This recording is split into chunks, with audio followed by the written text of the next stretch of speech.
today. And I'm always excited to watch Braden Taylor for TCU. Oh, man, Braden Taylor is one of those superstar college baseball players that you just know puts on a great show every time he's at bat. Never know what's going to happen with him, but he's having a tremendous season. And there's not too many players that have come up with the hype that he has in college baseball, but he has earned it, and he has lived up to that hype. He leads the Horned Frogs with 387 batting average, 12 hits, a couple of home runs, but one of the sweetest left-handed swings you'll see. You're looking at a potential first-round pick for TCU in Braden Taylor.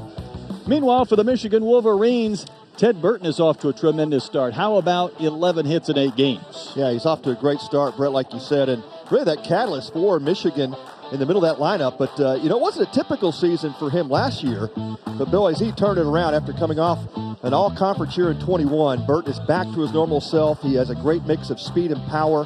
He really is the leader for the Big Blue with 11 hits and a couple of home runs on the season. First ever meeting between these two teams on the baseball diamond. The Michigan Wolverines, the TCU Horned Frogs. Game 2 coming up from Minute Maid in a moment.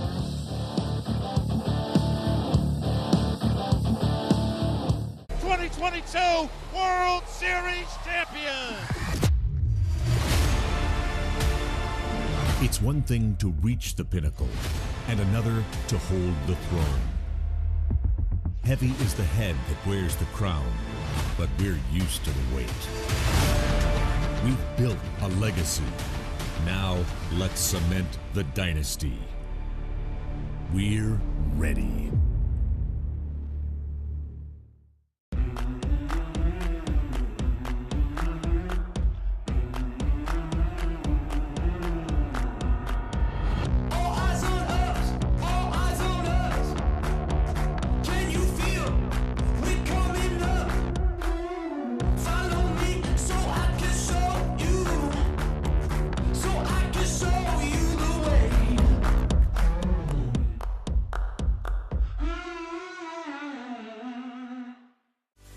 Spring training is back in the Palm Beaches this spring. Experience Astros baseball, plus the best beaches, dining, and entertainment after the game. There's nothing better than Astros spring ball in sunny Florida. For tickets and more, visit astros.com/spring to book your trip. Plan your visit now to the spring training home of the Houston Astros, the Palm Beaches. Here at the Astros Foundation, we strive to harness the passion of our fans to be a force for good in our community. Through key fundraising efforts like our Community Leaders Program and the Diamond Dreams Gala, we're able to redistribute millions of dollars back to support the community that supports us all season long. Log on to astros.com/foundation to find out how you can affect positive change in our community. Well, Catherine, our Shriners ambassador, threw out the first pitch. She went all the way out to the pitching rubber. How about that smile? And a high five as well to crank up our second game. Here is the lineup brought to you by Specs. For TCU, it's star-studded at the top. Austin Davis leads off. Then it's Nunez and Taylor. Curtis Byrne, the catcher, bats fourth. Trey Richardson has been red hot. Bishop at first. Boyers in left. Maxwell, the DH. Talented freshman Anthony Silva at short, batting ninth. And on the mound for the Wolverines as Hail to the Victors rings through Minute Maid Park. Left-hander Connor O'Halloran. Yeah, good look at O'Halloran, the 6'2", 190-pounder. Of course, left-hander out of Mississauga, Ontario. Resumes his role as Michigan's Friday night starter. He won't light the radar gun up. He'll sit 87 and 91 with the fastball, but this guy knows how to pitch. Great confidence in all three of his pitches. Fastball, slider, that's a sweeper, and a changeup. And his head coach, Tracy Smith, says he's one of the hardest workers on the team and has earned that Friday night spot. And Austin Davis, the West Virginia transfer, steps in to begin our second game. Roof open here this afternoon, 71 degrees, but a little bit of shadows across home plate. And the infield. And O'Halloran. See his numbers this year. Second in the Big Ten last season in strikeouts, but he's worked that earned run average down, and we are ready to begin. And the first pitch in there for a strike. Plate umpire is Joe Harris. Clint Fagan at first, Ron Teague at second, Eric Gaucher umpires at third. Tell you what, Pat, we've already had one well-pitched, well-played game here in the College Classic. Man, really kind of a bit of a shocker with Rice taking game one over Texas Tech 3-2. That was outstanding brand of baseball in that first game. That pitch up and out. This TCU team got off to a good start, taking their first 2 games in Arlington. Then they dropped 3 of 4, including a couple of games at home to Florida State. Defeated Dallas Baptist midweek. Hoping to have a big weekend here at Minute Maid. Well, Brett, you talk about the catalyst that Austin Davis is at the top of this lineup for TCU, and a number of those losses occurred when Elijah Nunez, their typical number 2 hole hitter, was out after suffering a concussion in the Missouri game at Globe Life. And so having him back in the lineup behind Davis is huge for Kirk Saarloos and the Horned Frogs. You run out Davis, Nunez, and Taylor, the top 3. Whether that's the best top 3 in the country, I don't know, but it is dynamic with their speed that they bring in those 1 and 2 spots before you even get to Taylor. Oh man, no doubt. And those are the table setters for the Horned Frogs, and when they get on base, they create a lot of havoc just because of that great speed. It's up there a mile in the air to shallow center. Pace had to navigate back a step and made the catch. Retires Davis to begin the game. Let's take a look at the defense for the Wolverines. Already introduced you to Pace Jr., flanked by Flores and Marty. It's Burton, Jeffress, Lawrence, and Van Remortel around the diamond. Sotrace catching. Connor O'Halloran. Here is Nunez. Had that concussion which knocked him out of the lineup. Takes a pitch letter high for a ball. He's batting at a .353 clip. But another dynamic speedster. He's going to try and bunt. A good one. Can he win the race to the bag? No. Lawrence, I think, got there a little bit late. And that's a bunt hit for Nunez. Yeah, it was fielded cleanly by Van Remortel, the first baseman, and he turned around to flip.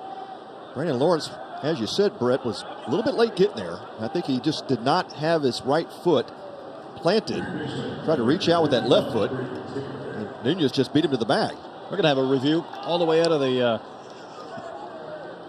gates. 2 batters in. That's going to be a tough angle to tell. I think you're right. Lawrence was trying to reach for the base.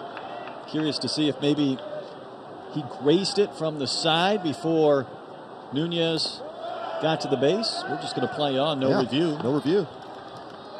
I think you could tell by the body language of Brandon Lawrence after he missed the bag. He turned around and knew he just didn't quite reach it. So Tracy Smith saves the review, and they'll stick that in their back pocket. Here's Braden Taylor. That's a good pitch to an outstanding hitter. With a wave and a miss, it's quickly 0-2. Taylor had 13 homers a year ago, homered in his first game this season. He's hitting on the terms of O'Halloran here.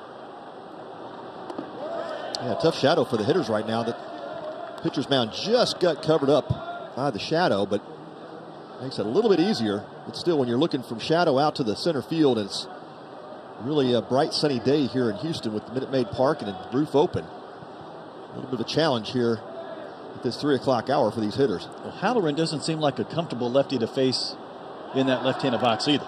No, not at all. That 3/4 arm slot with that sweeping slider, really tough on left-handers. Tracy Smith said, didn't take me long to look at that TCU lineup with all those lefties and decide O'Halloran was going to get the start on Friday night. Well, Nunez stole 31 bases a year ago. He's darting off first. He'll draw a throw and back end dive. I don't think there's a program in the country that runs the bases better than TCU over the last decade. And it also helps to have guys who can simply run and have good speed. Oh, man, and great base running. That's the idea behind the aggressiveness with TCU. It's one thing to be aggressive and fast. It's another thing to be a great base runner, know when to go and pick the right pitches. And that's what TJ Bruce, Kirk Saarloos' new assistant coach, has brought as he replaced Bill Mosiello, who was also aggressive. And there's a pickoff. Nunez runs, throw down to second base is going to erase him. The old 1-3-6 caught stealing. Nunez was just almost beating O'Halloran into throwing to first and erases that bunt single on the base runner.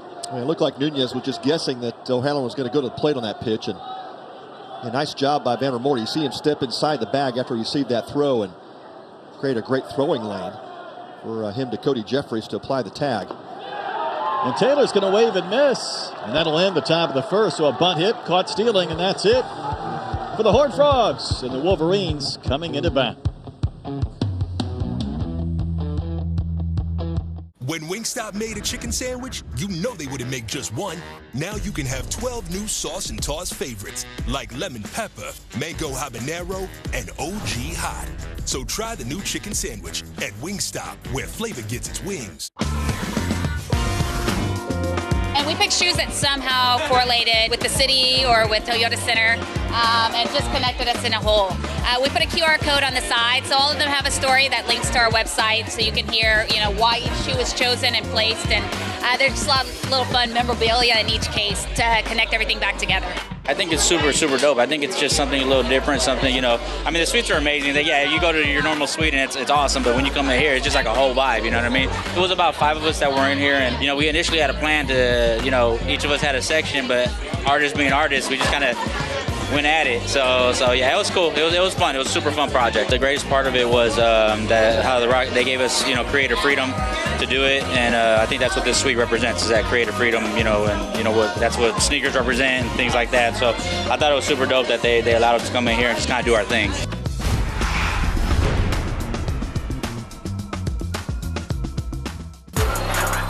Here's Eason by himself in the open floor with the hammer. Eason in rhythm. The rookie made him pay. The Rockets take on the Spurs tomorrow at 6:30 on AT&T Sportsnet. Here's your Michigan batting order presented by Honda. Top 3, Jeffress, Flores, and Burton. Then Sotres in that cleanup spot. Marty and Voigt, Van Remortel, Lawrence, and Greg Pace Jr. round out the starting 9 for the Wolverines, and Ryan Vanderhei making the start for TCU.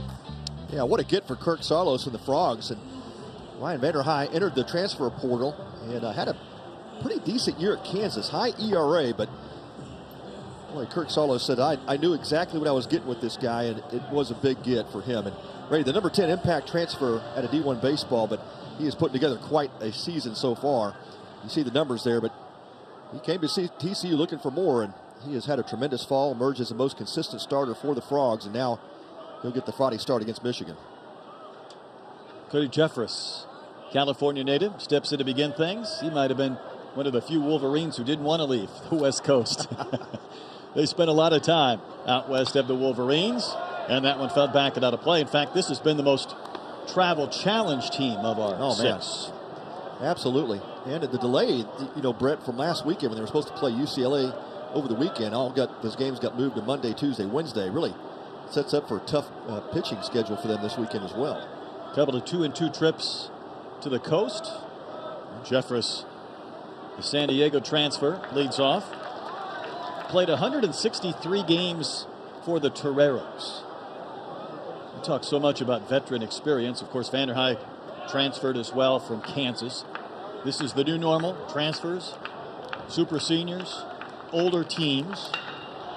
Hit well to center, but Nunez will do a curl route, come drifting in to make the catch to retire Jeffress for out number 1. Vanderhei off to a great start for the season. What has made him so good is, the mid to upper 90s fastball. It's an electric fastball, no doubt, but the slider and changeup have just gotten better. That's one of the things that Kirk Saarloos said I wanted to stress with him in terms of becoming more of a pitcher and not just a thrower. And that changeup has been a developing pitch as well. You saw a couple of those against Jeffries, and it's a pitch that goes down and away from those left-handers, and it is really good. Pitches up and out to Tito Flores, the left fielder. 11 homers last season. 7 in so far on the campaign, and that's a wave and a miss. There's that straight changeup. He had that bat from Flores way out front.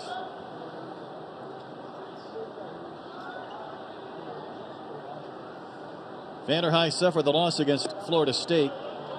Only a couple of earned runs in 5 2/3 innings, and Patty walked 1 and struck out 9. And that's the other piece of Vanderhei. He just gained more and more confidence with his command. so much more sharp than it was last season.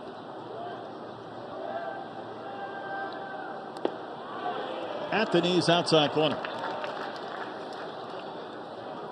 Well, Tracy Smith just really impressed with Tito Flores. He says he really is the guy in the lineup that they count on to make things happen. But he says more than that, just the heart and soul of this team. And one of those great kids you just love to be around. It's going to find its way back in the seats. Took a bounce and ended up in the suites to our left.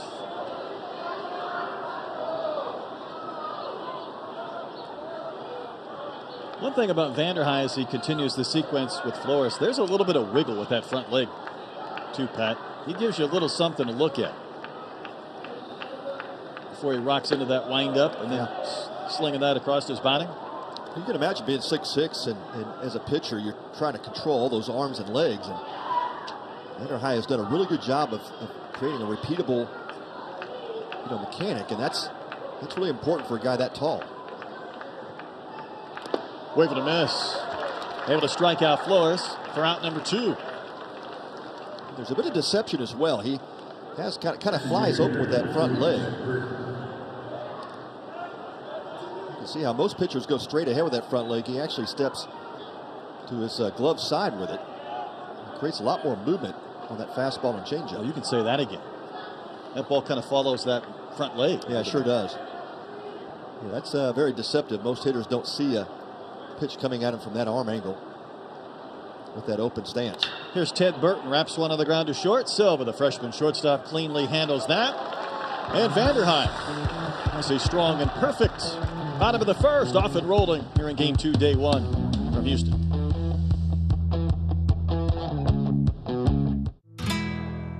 With the new Flextra Credits plan from Reliant,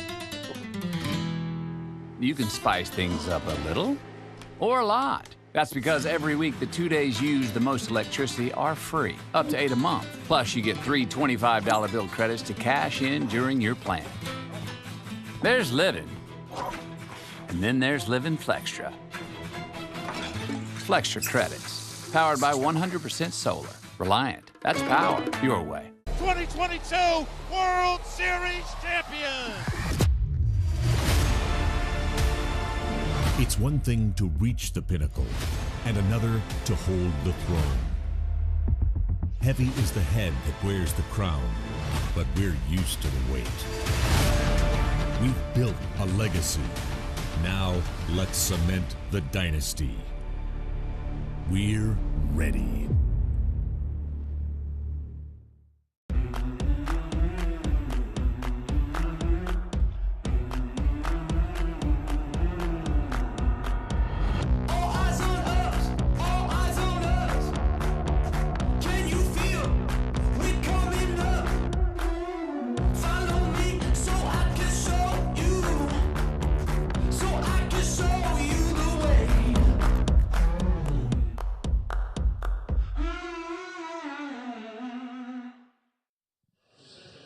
Help provide life-changing care to children who need your help by logging on to collegeclassic.org. And for each $100 donation, get a free Marucci mini bat. And with a $250 or more donation, get a free full-size Marucci bat. Go to collegeclassic.org and donate today. And we've got one of the full-size bats up in the booth, and this is a good-looking piece of lumber. Man, it really is. Yeah, Marucci's done a great job, and of course donating these to the Children's College Classic, Shriners Children's. But yeah, this is Jacob Berry, all tournament team from last season. How about that? That's a good one. Yeah, $250. Get you one of these bats. This is a collector's item.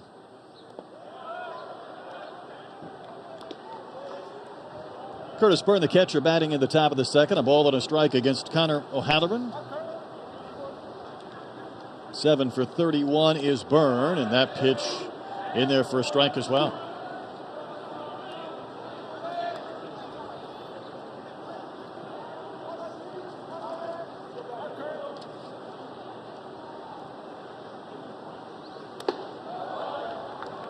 Both of these pitchers maybe just a little bit funky out there with their windup.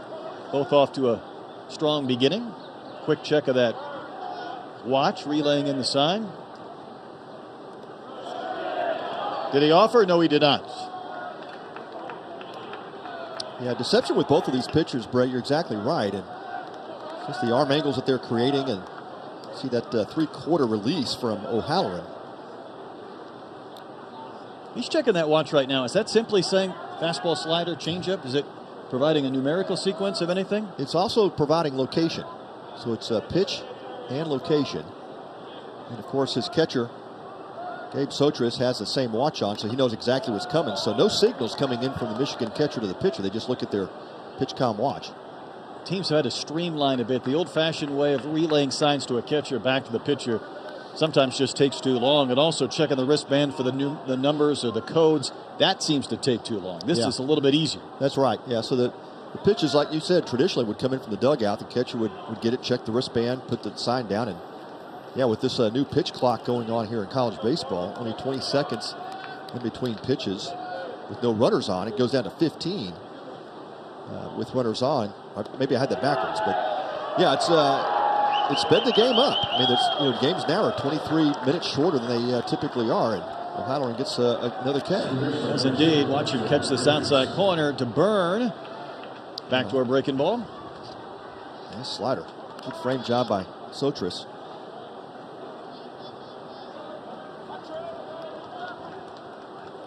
And it brings up Trey Richardson. The Baylor transfer. Started the year batting 8th, moved up to 5th. All he's done is put together 5 multi-hit games. A .379 batting average. Local product in Kingwood. You and I were doing the high school baseball national championship several years ago, and Trey Richardson was a part of that. That's right. Event. Yeah. Steve Rodriguez was there that day, recruited him to Baylor where he played. And Rodriguez is gone and Richardson's gone, but Trey's still playing. Yeah. And he was originally recruited by University of Houston. He committed there to the Cougars and then switched over to Baylor and transferred here this past summer. I did have a chance to talk to Trey yesterday. I said, hey, dude, you look much better in green and gold, but I know you're doing great things for the purple, and he is. He's off to a great start. It really came, Brett. He had a really rough fall. Kirk Salo said, man, I don't know if he's going to be starting day one or not, but he came on in the spring. Has really had a great start to his season here and has steadily moved up in the lineup as well. I'm sure his track record helped.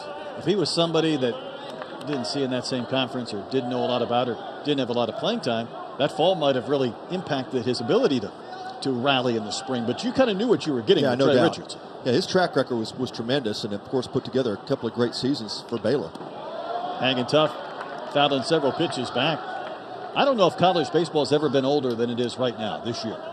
We were talking about that in the first game. It is. This is, I think, the last turnover year from COVID, right? So all the players that got the extra year for COVID, and if you had the red shirt on top of that, we're seeing those guys that are still 23, 24 in college baseball, but I think this would be the last year for that. And one way to quantify that for me is what Richardson's doing right now. You've seen so many pitchers and so many at-bats.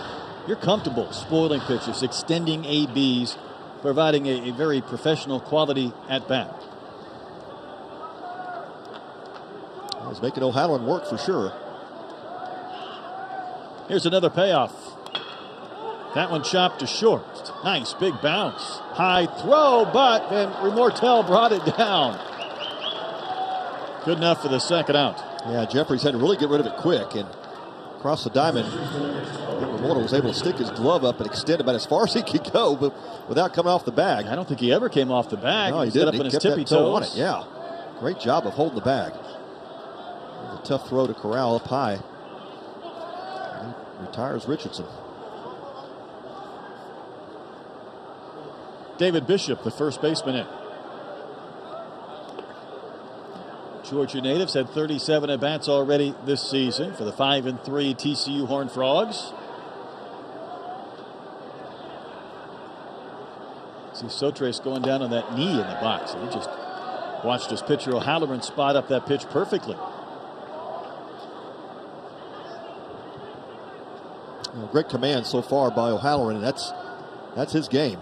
The fastball, like we talked about, it's not going to be overpowering, but knows how to use both sides of the plate. Will elevate. Most of the time, he'll keep the ball down in the zone and use that nasty slider, both against righties and lefties.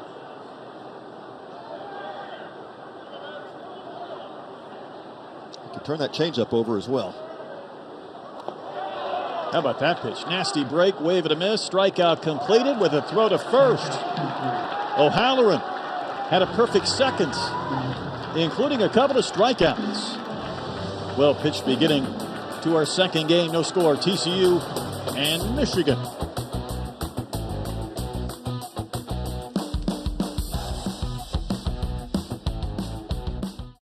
Watch me.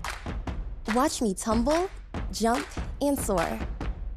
When our squad is on point, we own the floor.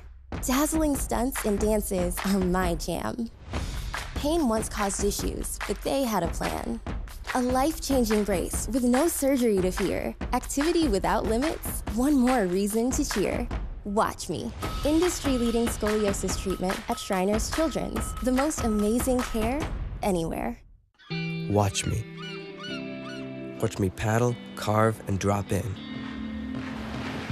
The water is my canvas. Let the good times begin. Perfect sets and barrels I chase.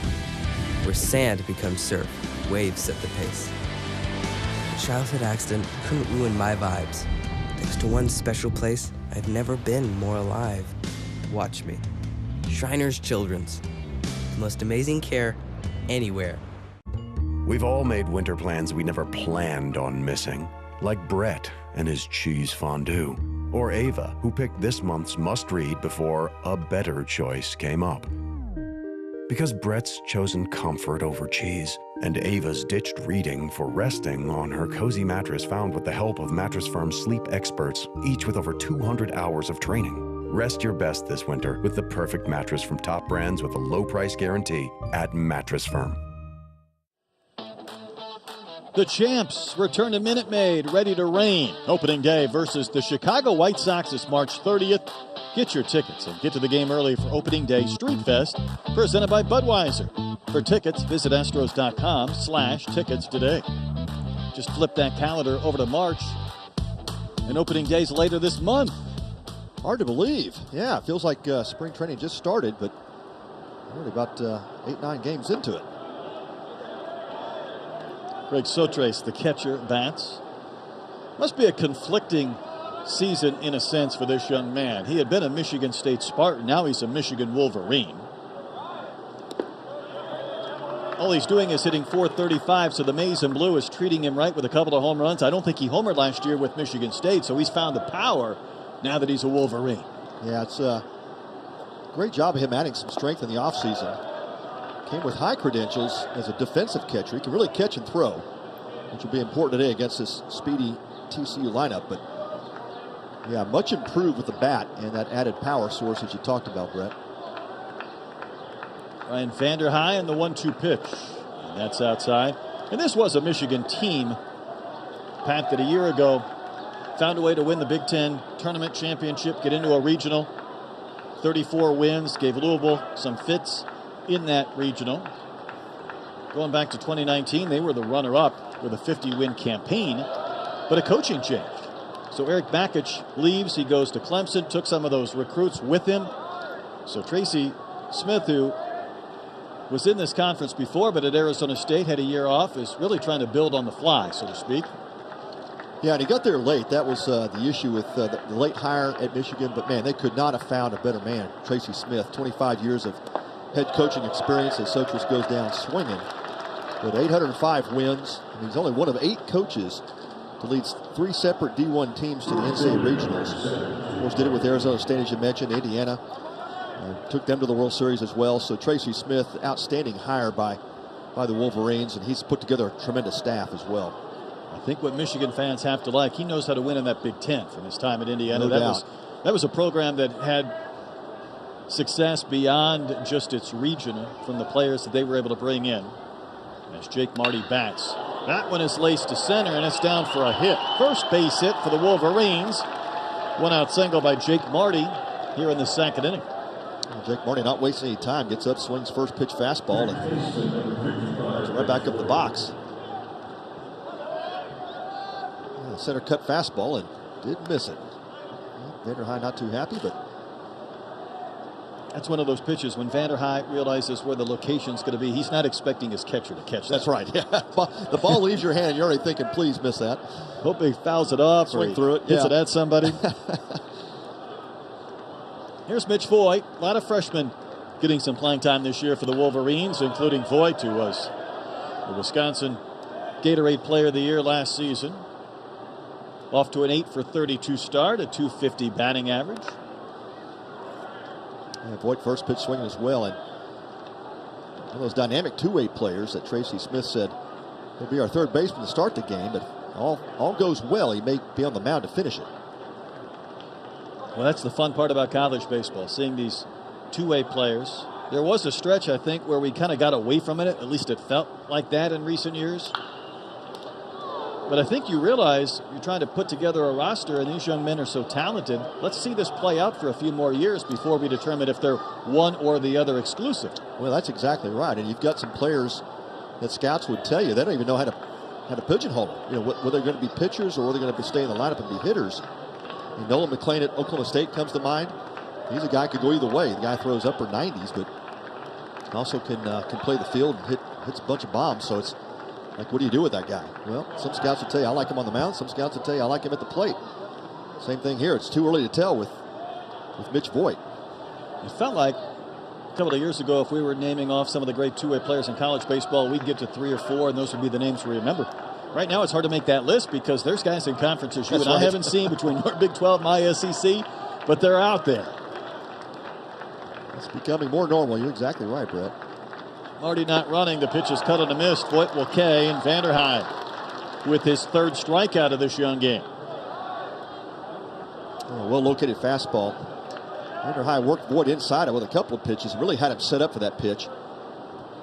Cut fastball just off the edge of the plate. Well, you could see that cutting action. Yeah. Take that from the outside corner to just being off. Yeah, just a great pitch and well executed.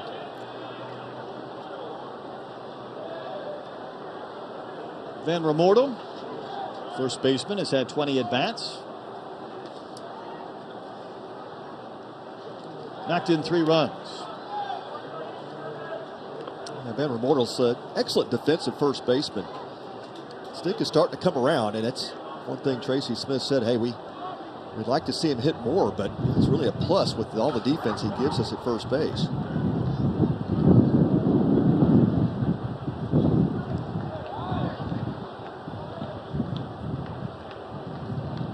Takes that pitch right at the belt for a called strike.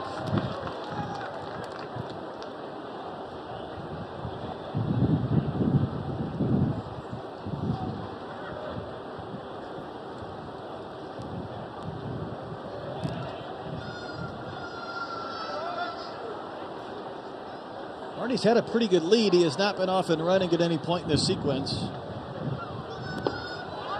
Pitch backhanded by Byrne to keep it from getting by. Jump out there.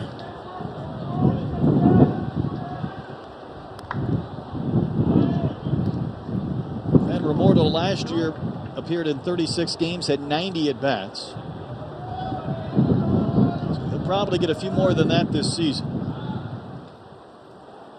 Feet close together in that box. Now, that ball is spanked to center. Marty was off and running, but Nunez covers a lot of ground, able to handle the light breeze. Lost his hat, but he made the catch. And the inning ends. The Wolverines get their first hit. Still nothing up on the board in the run column so far. A new car loses about 10% of its value the minute you drive off the lot. Or more. That's why Farmer's new car replacement pays to replace it with a new one of the same make and model. Get a whole lot of something with Farmer's policy perks. We are farmers. Bum, bum, bum, bum, bum, bum. Most people want to be a player or a coach, but they don't know the behind-the-scenes people who, like the video coordinator and the athletic trainer who has a science background but also loves basketball, and community relations, and all of the different areas where you can take what you're good at, whether it's science or reading or math, and apply it if you have a love for sports. My dad was an NBA coach, so I wanted to be him, and I ended up being an NBA coach. But there's a bunch of stuff that you can do in sports if you have the education and then the love of the game. I grew up in a time where there was no access to behind the scenes in sports. And so to have a head coach like Steven Silas that's as passionate about providing that exposure to young up-and-coming athletes, young up-and-coming future professionals and future creatives and businessmen and businesswomen, it's an awesome honor and privilege for me to be a part of it.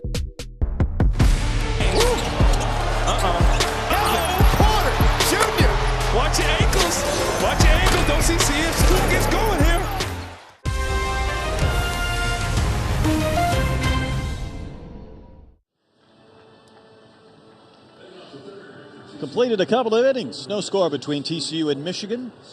Well pitched, well played. See the clock, of course.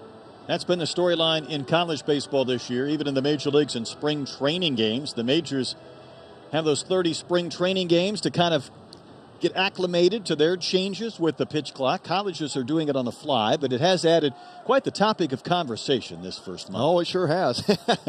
The traditionalists are hating it, and folks that don't like sitting around for 4.5 hours watching a baseball game are loving it. Pace out in center had that one measured. Retires Luke Boyers for the first out. We're talking about 2 hour, 30-plus minute spring training games. I was always in favor of just stopping spring training games when we got to 2:30-ish. But why not? It has been very different, and I think the colleges,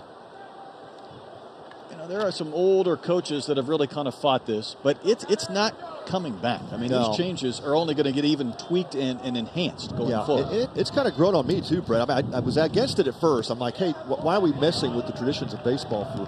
We've had all these different rule changes in the last few years. It's like another one. But this one I'm really starting to like. The pace of play is better.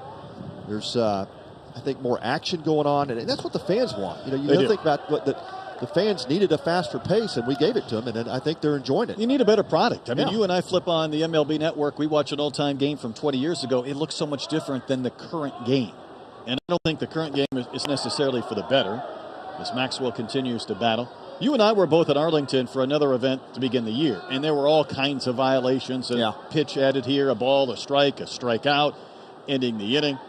And that was somewhat of a rough beginning. But what we're training these hitters to do, and we're seeing it here without a clock, don't step out, don't readjust your batting gloves, get faster signs, and let's go. That's right. Let's pick up the pace. And that's exactly what's happening. At the major league level, they're playing games 30 minutes faster. So now it's averaging 2:37. Soft liner to short.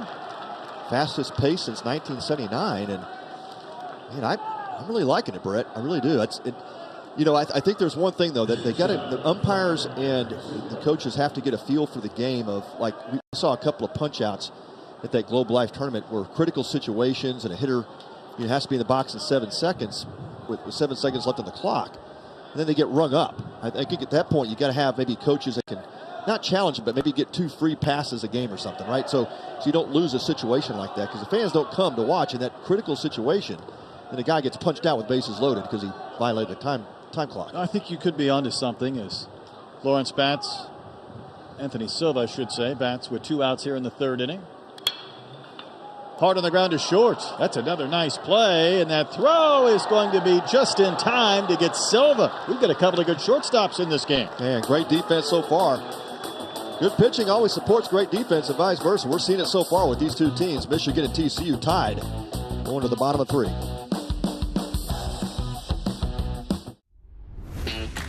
Watch me. Watch me roll, grind, and spin. Playgrounds for wheels. That's always a win. One with my chair, but never held back. I do things sitting down, most people standing can't hack. Some might say my condition was fate.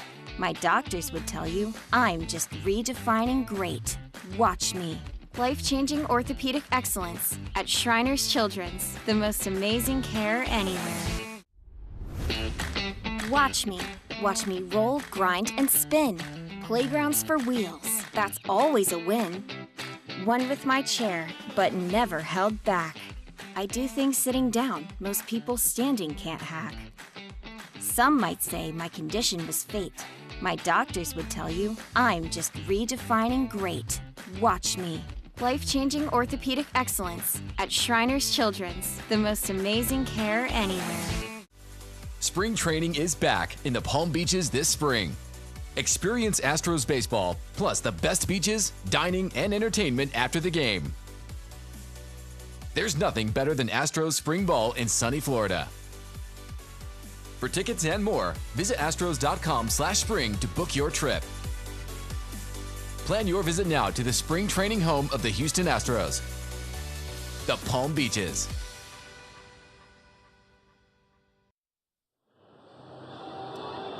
Every year we have a team fundraising challenge. Looking at our honorary team captains, A&M, TCU, Tech, Michigan, Rice, and Louisville. You can see their stories. Donate in their honor. Go to collegeclassic.org. We've had some teams really get into the spirit of competition in recent years with this fundraising challenge. That's exactly right. Which fan base can donate more? Obviously to a great cause here for Shriners Children's. Think about last year when we were here. There wasn't any big league spring training games. They were still in the lockout. MLB Network carried all of our games. We had Texas and LSU here, and 25,000 on a Saturday night. People watching across the country. Alex Bregman in the booth with us. It was kind of fun. Big league ball player in a big league ballpark in the middle of a lockout. But he enjoyed it. He wanted to come on, sat down, and he wasn't about to get up either. He wanted to stay. Was having a great time. Yeah, it's LSU, Texas. Can't leave for that. There's some guys, though, that have that competitive juice, where even if they're removed from the college game and say LSU, in the case of Bregman, he gets here in this ballpark, he sees those purple jerseys, he's gritting his teeth. He wants to be down there and play. Exactly.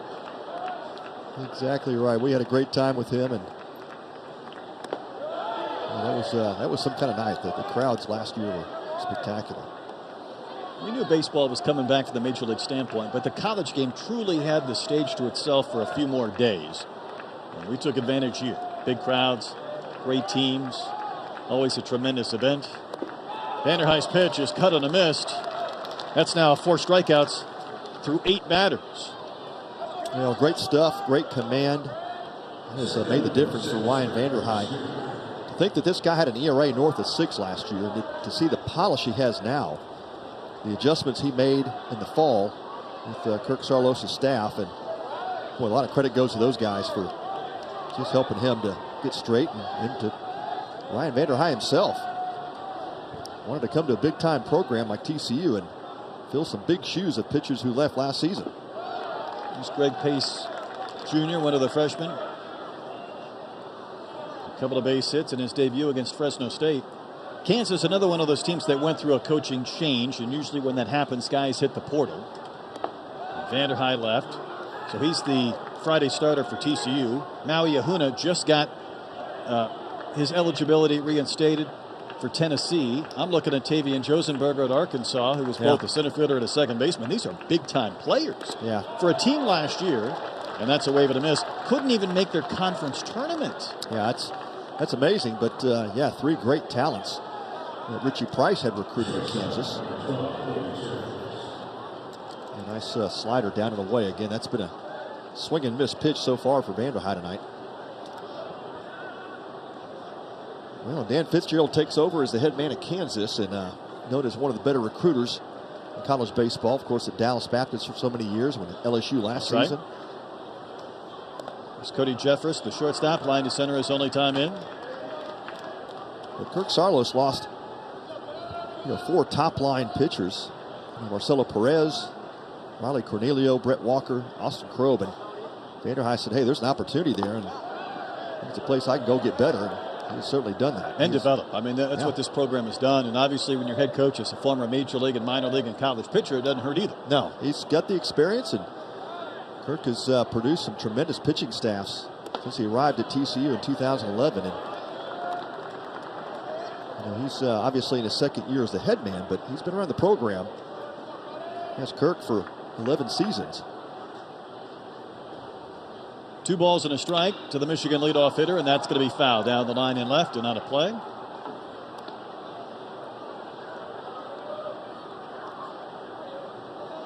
This guy's a hard out, Jeffries. He is. Mentioned he played 163 games for the Toreros of San Diego before his transfer to Michigan. That one's not close outside. Ball 3. One of his prototypical leadoff guys. Just tough to pitch to. He's compact and build. But the plate discipline. He's got a great eye at the plate. Rarely swings at pitches out of the zone.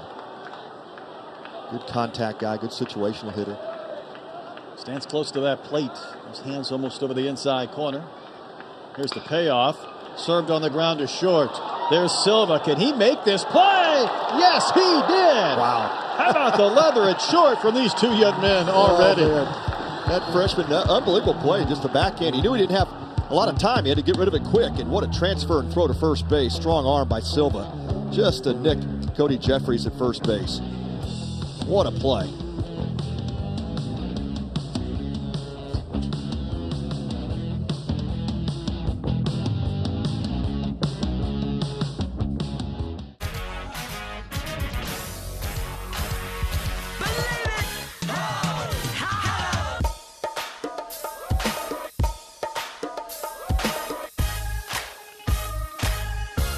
Wait, I can erase my exes? I don't even remember this guy. Get Google Pixel 7 Pro for free.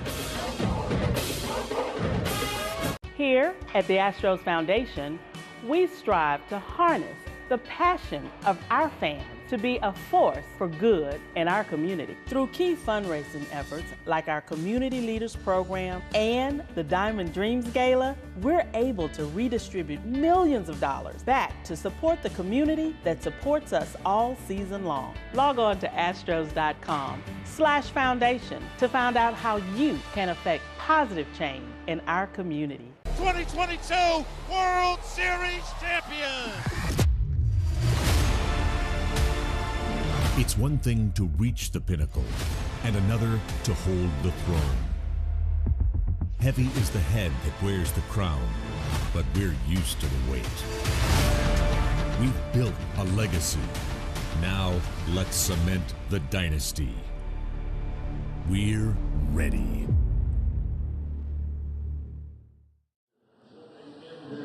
Well, I went to the bathroom. This play went to review. Nonetheless, we had an out at first base. It was close. And you ended up fine, Brett. Everything was good. I didn't miss anything. Didn't miss a thing. Yeah, that was a bang-bang play, but I thought it's not just reward of the great play that Silva made. Eric Gaucher made the right call at first base.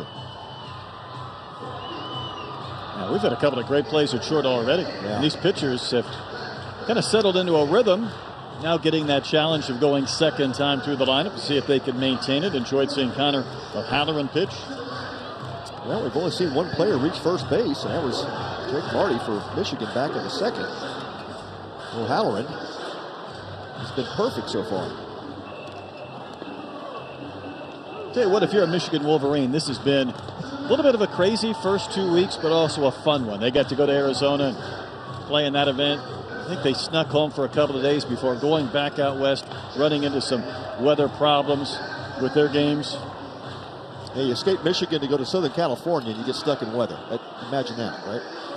We're about 10% for our fundraising goal. You can visit collegeclassic.org. They lost to Irvine on Tuesday 15-3, also played UCLA, but I would say if you can get out of Ann Arbor in February and March and you can get to a big league ballpark and you can play in that initial event in Arizona, you're living pretty well. Oh, man. Yeah, that's what you typically see, the northern teams coming down to the south to play and trying to get out of that cold weather. And it's always difficult for those northern teams to start a season. You're coming down to the south, you've got teams like TCU and other teams in this tournament that have played 8 or 10 games, same amount of games, but they've done it outside for a month and a half. That ball lifted high and deep to left off the bat of Austin Davis. So we've got ourselves a Crawford Boxes home run.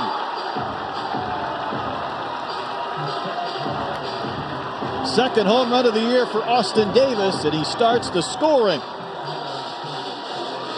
Great extension. It was a fastball, just missed over the plate. And Connor O'Halloran's been really good keeping that ball down, and that one just got elevated. And Austin Davis reaches out, crushes one. About 8 rows up into the Crawford seats. Home runs presented by Frio Light. They hope for a few more of those. Davis had 4 of these last season when he was at West Virginia, known for his batting average and his speed, but adding the long ball with number 2. Tell you what, that was a big-time get as well for TCU. Oh, man. Well, you get a couple of guys at the top of your order that transfer in, and in the way of Davis and Richardson. And of course, Elijah Nunez, who had been a leadoff hitter for most of his career with the Frogs, get to move the 2-hole. He had a bunt single in the first. That's right. Yeah, Haller wasn't perfect up to that point because he did retire Nunez on the pickoff, but he had faced the minimum. The first big mistake of the game, and Austin Davis and the Frogs take advantage of it. Nunez was a preseason All-Big 12 selection. Pat, last year he had 64 hits. He stole 30 bases. The number that impresses me, it has to impress anybody, as he takes a strike. He walked 58 times last year. I mean, that's 1 a game. Yeah. Just tremendous plate discipline. And then he just knows how to work pitchers and pitching counts. And that time he gets rung up on a nasty slider from O'Halloran. But, yeah, very patient hitter. That time too patient.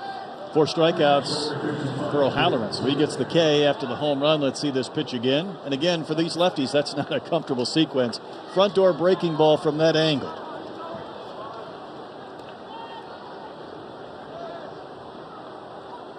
Taylor struck out back in the first as well.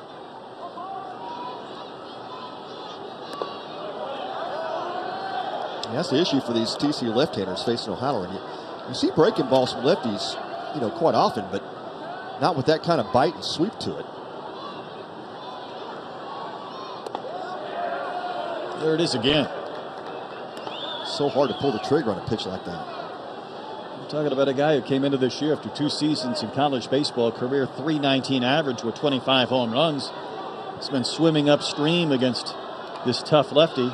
See what he does 0-2. He left that up in the zone just a little bit, but he gets the wave and a miss again. Maybe too high in the zone. Another strikeout. Yeah, high slider, but he got away with it. And still had some good sweep to it, even though it was up in the zone.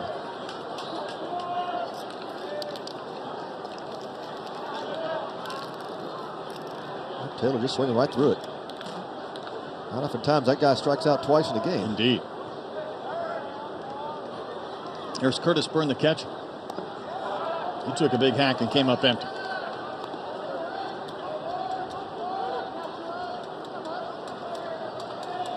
Byrne out of St. Louis.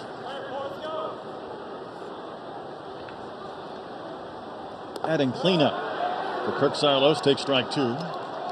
He's off to a slow start with the bat, but Kirk just keeps writing his name in that 4-hole, and so it's just a matter of time for Curtis Byrne. He just has a lot of trust and confidence he's going to get it rolling. Hit .291 a year ago and knocked in 44 runs. This pitch is requested up. It is. It's a wave and a miss. How about 3 straight Ks after the home run? That's impressive. I mean, that's just poise and composure by the Michigan starter, Connor O'Halloran. Gives up the leadoff home run to Austin Davis. Comes back and says, all right, I got something for you. How about 3 Ks?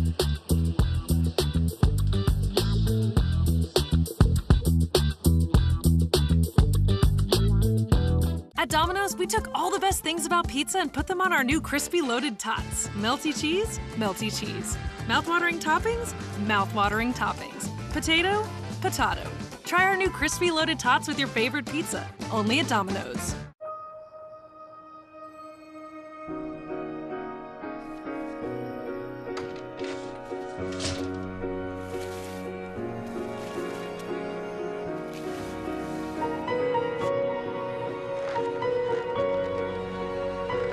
What would you give for a child you loved to make their wish come true?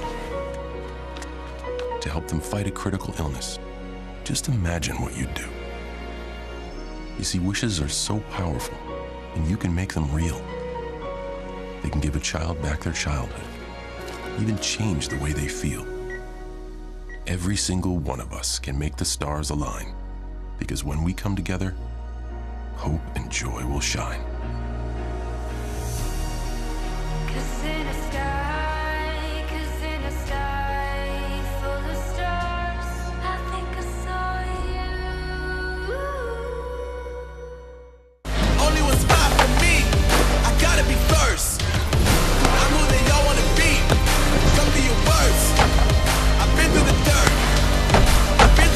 Catch Astros spring training action on AT&T Sportsnet.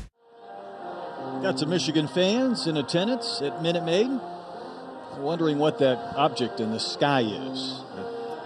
We call the sun. That's right. They're sitting in the shade just so they don't have to lather up and put the suntan lotion on coming down from Ann Arbor. Yeah, it's a little chilly today. Well, not for Michigan fans, obviously, but for us Texans, a little bit chilly. But it's just a beautiful day. And it's supposed to warm up a little bit even more over the weekend. And perfect weather. If you're not here at Minute Maid, you're missing out. Tito Flores takes strike one. I did a football game in Ann Arbor. I think it was the second weekend in November. Nebraska and Michigan. And I got a picture. I got snow everywhere. I got it on my shoulders, my hat. And you were in the press box. That's right. I just had to get from my car to the press box. I could barely make it. Flores, a strikeout victim against Vanderhei back in the first. Just one base hit for the Wolverines through 3 innings against this tough righty. And he gets the wave of a miss.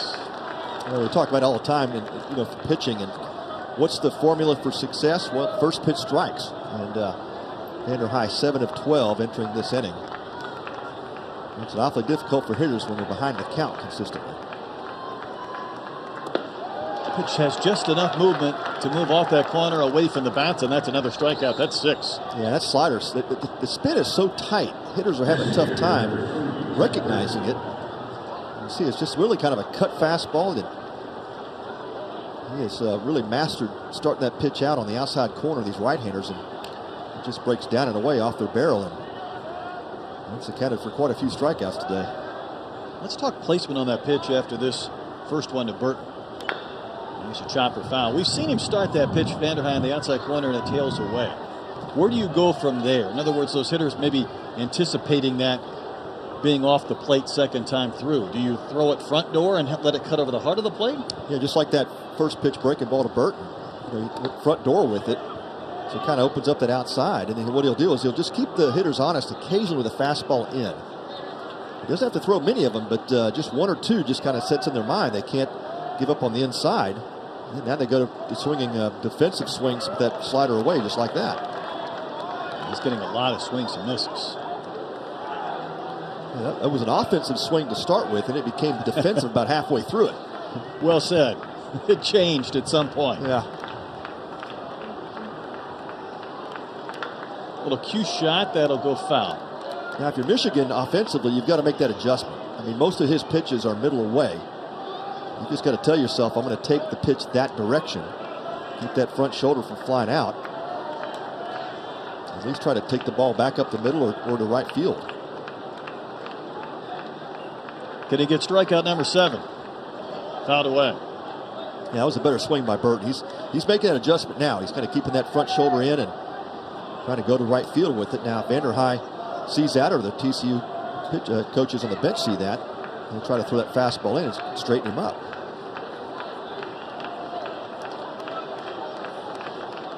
44 pitches for Vanderhei. He did come in.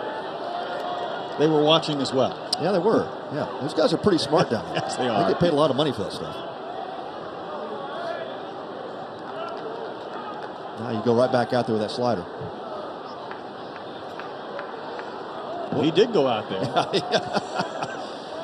Yeah, that's the one thing with Vanderhei with that landing step. When he comes inside of his body with that landing step, and you can see how open it is when he lands. Sometimes he'll carry a pitch like that. We've seen that a couple of times. When you're a pitcher and you're playing your own carom off the backstop, it's probably not a good result. At least he didn't hit the bull. He had this sequence in his favor. Now Burton, the veteran, has taken it full, and he'll spoil another pitch. And this is what good hitters do in the heart of lineup for Michigan. Yeah, this is a hitter that's a mature hitter making an adjustment. He sees exactly how Vanderhei is trying to pitch to him, and he's now telling himself I'm going to go back up the middle or go to right side with it. Pitch number 50 of this game for Ryan Vanderhei in this prolonged sequence. Nasty strike 3 call. And he comes back with that front door slider and just locks him up. This is what TCU does as well as anybody, Pat, in my mind. Pitching to the lower parameter of the zone. Almost to where you think that ball's down, but they'll establish that at some point. They do. And it's just really a philosophy that's just preached daily with their pitching staff. That's how you get hitters out. You start them down in the zone.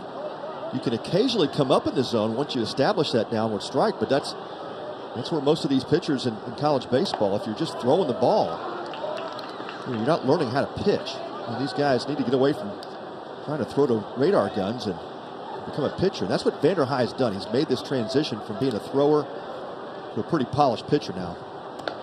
Sotrace struck out his only time in. Young man hit a home run against Grand Canyon out in Arizona. A couple of homers in 4 days. Didn't have one last year in 35 games with Michigan State. There's that pitch that's down, but Sotrace would not chase. A good sinking fastball, and it's just a pitch that Vanderhei has used on both sides of the plate today. Evens up the count of 2-2. That pitch is being relayed in quickly to that watch. That it is, yeah. Yeah, typically in a pitch sequence, you kind of have an idea of how you're trying to get somebody out.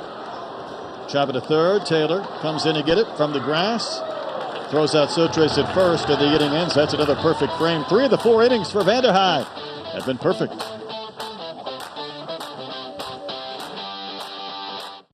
Watch me. Watch me paddle, carve, and drop in. The water is my canvas. Let the good times begin. Perfect sets and barrels I chase. Where sand becomes surf, waves set the pace. A childhood accident couldn't ruin my vibes. Thanks to one special place, I've never been more alive. Watch me. Shriners Children's. The most amazing care anywhere.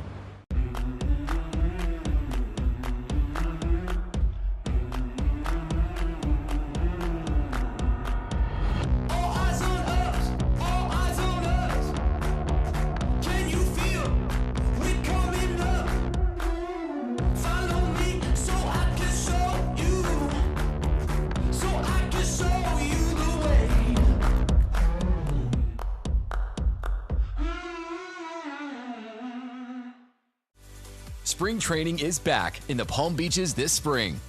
Experience Astros baseball, plus the best beaches, dining, and entertainment after the game.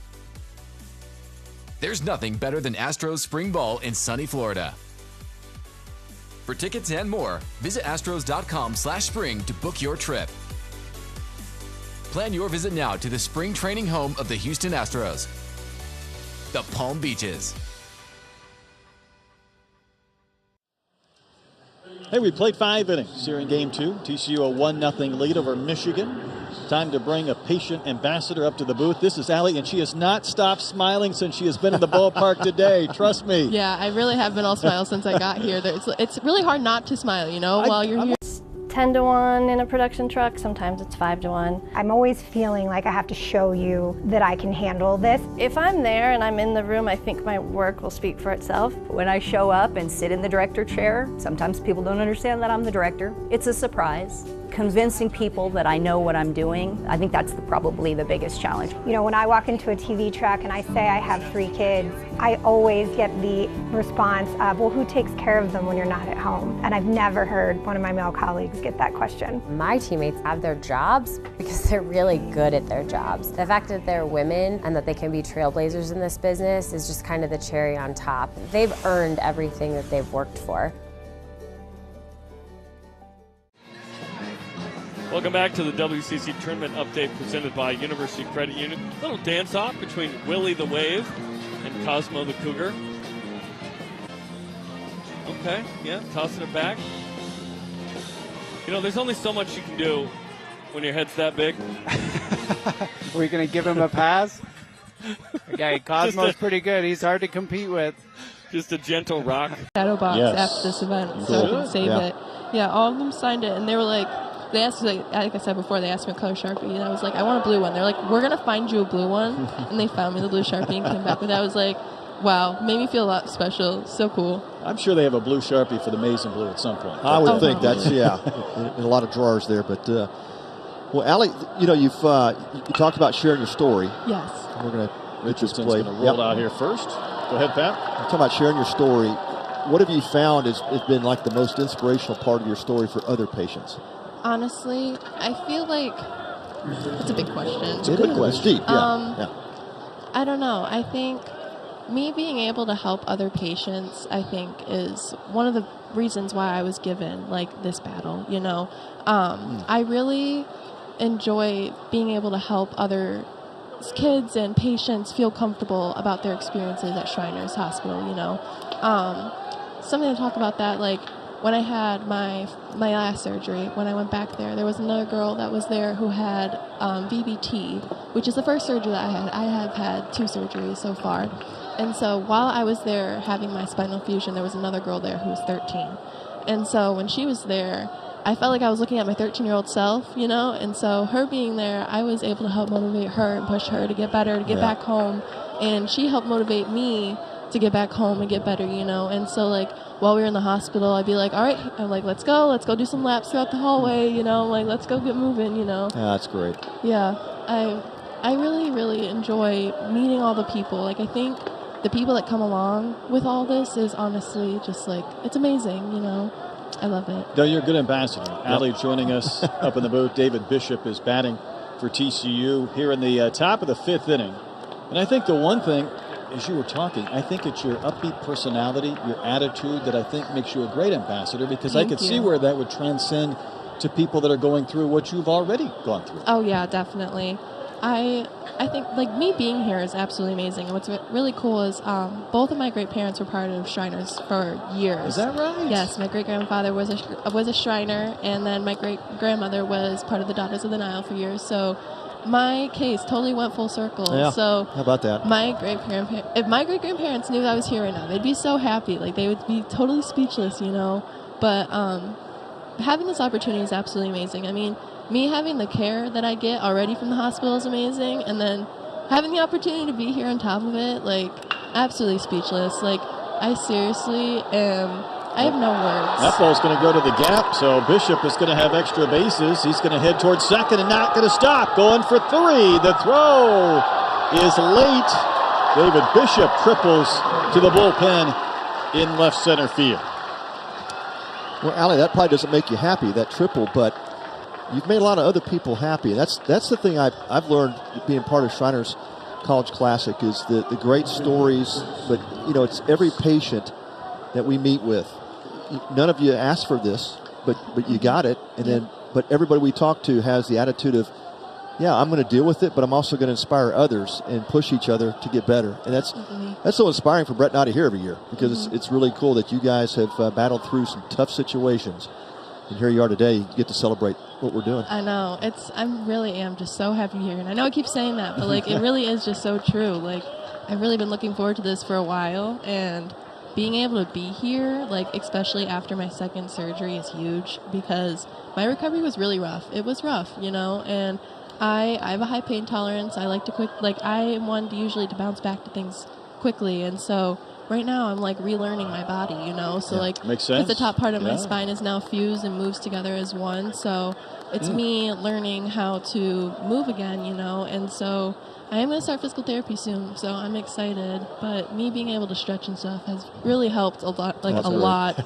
I'm just so excited. The batter is Luke Boyers, infield in. 3 infielders on the left side of the diamond, which, of course, you can still do here in the college ranks. You can see that shot with David Bishop at third as TCU tries to add to this lead, and Pat Michigan doesn't want them to get that second run. No, that's, I think, just an indication by Tracy Smith of what kind of game he expects. I think it's going to be a close game, and he's playing to keep this run off the board. And that pitch just misses.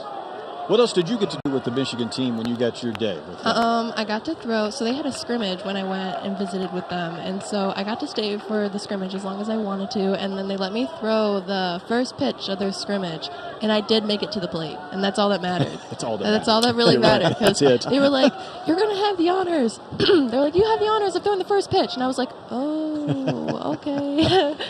Hey, there's a wave and a miss. Yes. Sotrace will have to throw to first, which he does, and that's the second out of the inning. Yeah, huge strikeout. That allows now the defense for Michigan to go back into their regular spots. Not out of trouble yet, but a big strikeout by Connor O'Halloran.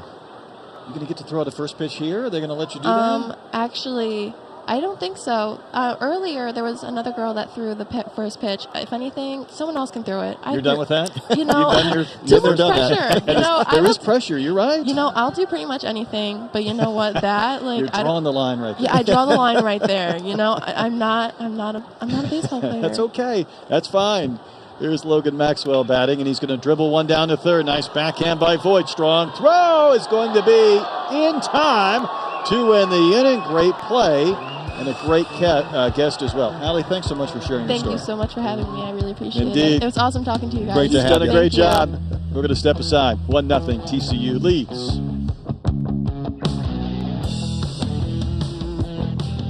Next on Behind the Series. That performance was legendary. They just piled it on. Roast beef, ham, oven roasted turkey, all on the Subway Club. 3 Pete, that's great. 3 meat, that's epic. The Subway Series, the greatest menu of all time. Today we're here at TCU to introduce one of our Shriners patients, Layla, to the TCU baseball program. I bet you'll be a good coach. Thanks, Layla.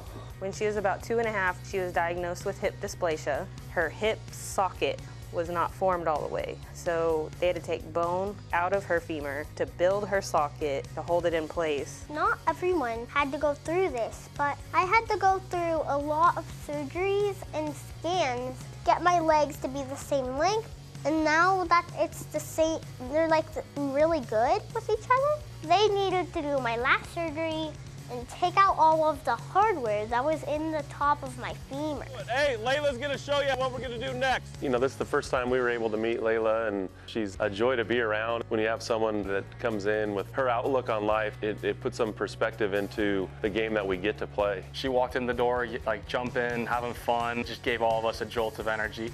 They were like really nice, and it was really, really fun. Trust me, all of you out there that are watching about that day. It's like one of my favorite days.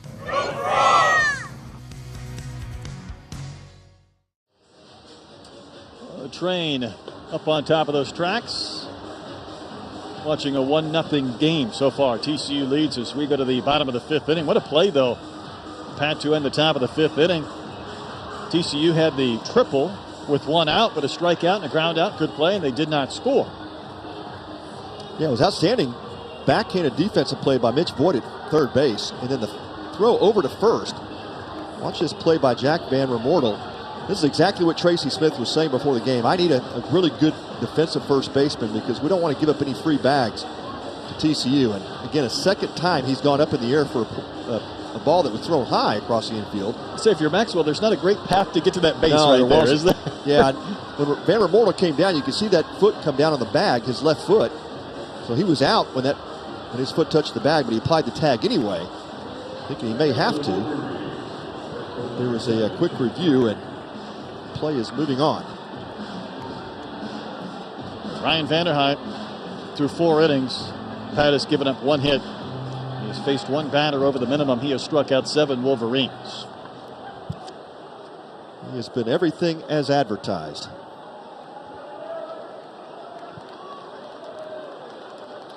"55 pitches into his outing." I'm curious, Pat, now that we're 3 times through the rotation, you still be in that 90 to 100 range, or are you getting close to being turned loose 3 starts in?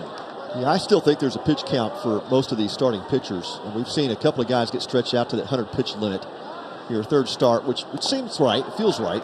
And you go from about 60 to 80 to 100 over the course of 3 weeks, 3 starts. But a lot of it also depends on, how does that pitcher feel in the moment?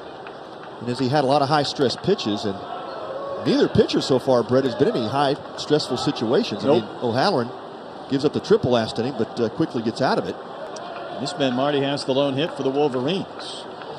He singled back in the 2nd inning. That one fouled to the backstop. Yeah, the wind was nice and calm for about 4 or 5 innings there. And then we just everything went crazy. Get the gust. Marty spent a couple of years at Heartland Community College. Last year hit 189 and 74 at bats.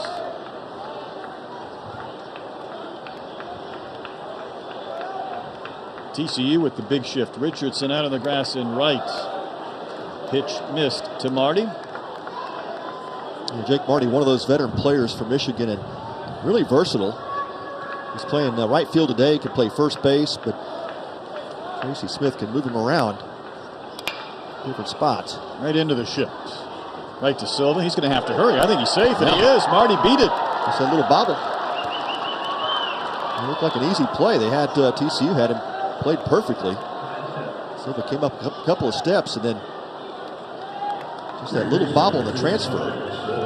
One thing about this shift here is that he's not coming through the baseball like you would be if you were at your normal position. That's it. That's what you give up, and it's those different angles sometimes that infielders are not used to. And that probably would have been a much easier play had he been playing his regular spot, coming across the infield.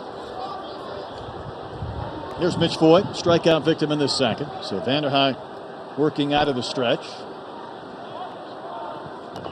Bunt attempt off the plate, and that'll be over the head of Joe Harris, our plate umpire, for a foul ball.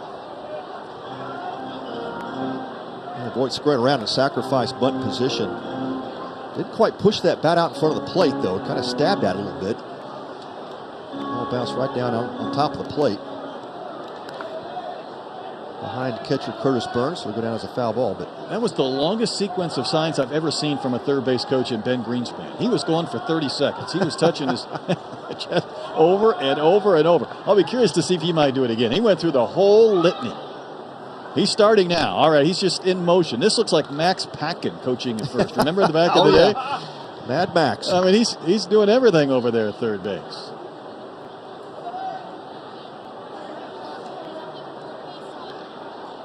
We'll see if that means bunt for Voigt. These teams playing as if one run might separate the squads. We just had a time violation. Yep, so it's going to be an automatic ball called on Vanderhei. Now, he's not happy with that call. He said, I got it right here. I got the watch. He's in charge. Is Eric Gaucher. Yeah, now we're going to get...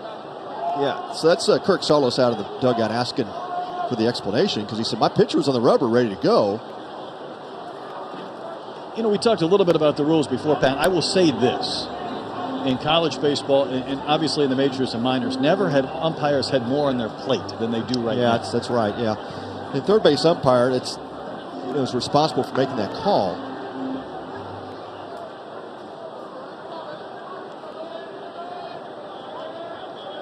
In the big leagues, they're policing the dirt, and then you have the timekeepers and such. Regardless, it's now 1-1 to Voigt. Toss to first, and Marty easily back in, but Voigt had showed bunt. Well, that's oftentimes what you're trying to do, is get the hitter to tip his hand on those pickoff plays. Taylor creeping in at third. Here's the bunt try, and instead it drilled Voigt. Yeah.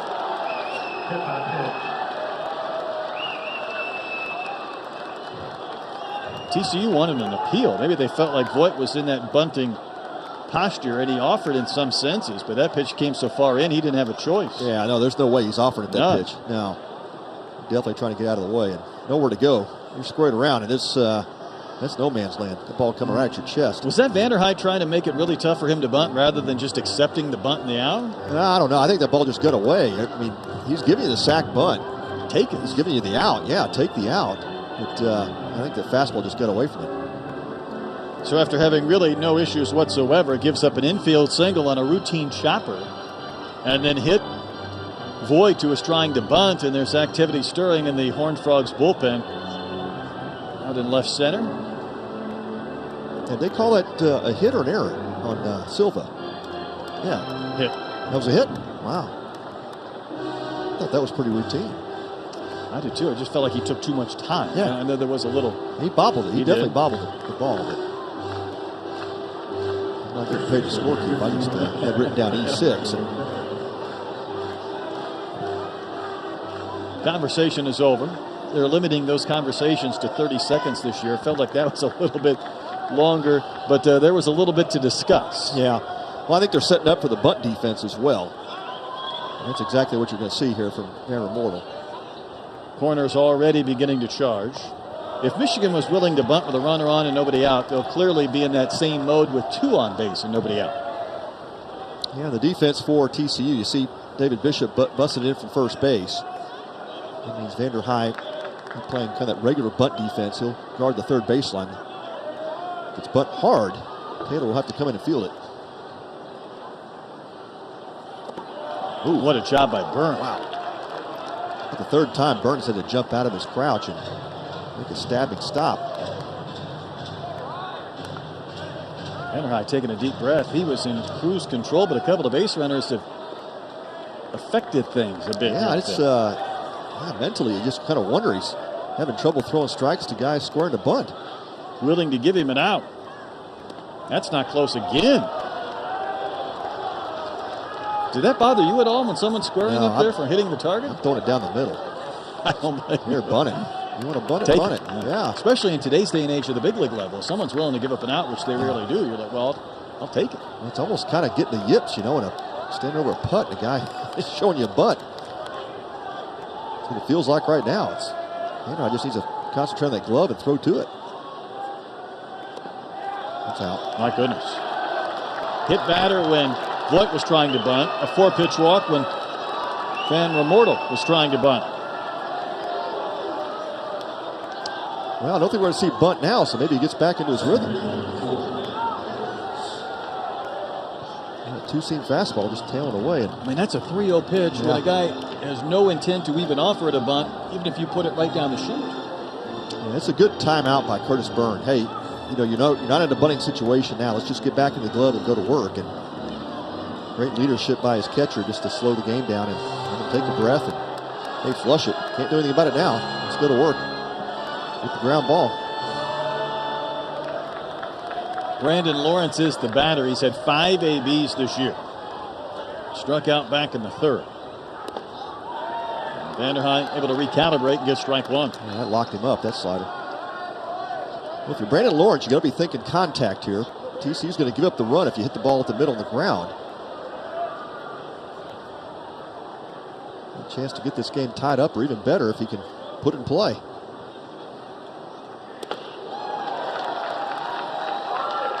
Quickly, 0-2. That's kind of a pull side swing, and we've already been talking about the fact that Vanderhei controlling the outside part of the plate. You really have to have that middle of the way approach. He's in protect mode now for the former Santa Barbara City College product. Missed in.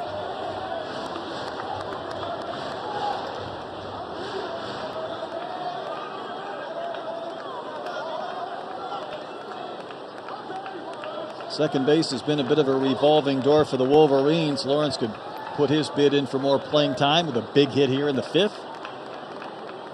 See where Byrne wants to pitch. Ground ball to third. Taylor's throw will come home. They'll get the lead runner. This was a 3 or 4-0 game. They may have taken the double play, but in a 1-0 contest, the force is recorded at the ditch.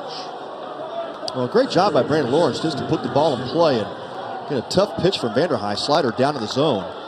Borderline strike, and that ball's about 3 steps to Taylor's right. It's a different story, but good job by Braden Taylor. Clean play at third base to record the first out. So Greg Pace Jr. struck out back in the 3rd. He's homer this year, knocked in 5 runs, waves and misses.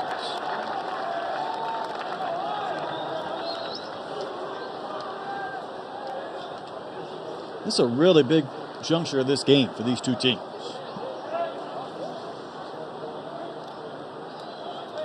Greg Pace Jr., one of those really toolsy guys that Tracy Smith loves. I said this guy's a big-time future player.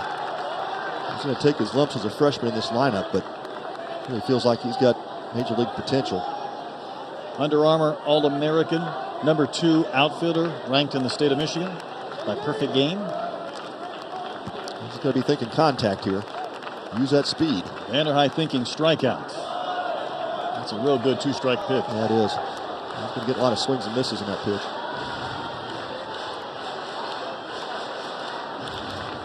Well, TCU infield middle back playing double play depth. Bishop is up on the grass at first. Taylor back behind the bag at third. Next one is over the inside corner, strike 3, and Vanderhei bowed up just a bit after the bases were loaded on 3 unusual plays, and then has gone ground out strikeout. Yeah, that's a really good pitch. That front door slider. It's so hard to pull the trigger on that pitch. Pace has seen it in. He's thinking it's not going to make it back over the plate, and all of a sudden there it goes. So that slight bobble that went as an infield hit, and a hit by pitch on a bunt attempt, and then a walk in another bunt sequence. It's been followed by the ground out and a strikeout, and now we're back to the top of the lineup in the shortstop Jeffress. He's lined to center, bounced to short. Real nice play Silva made against him in that 3rd inning.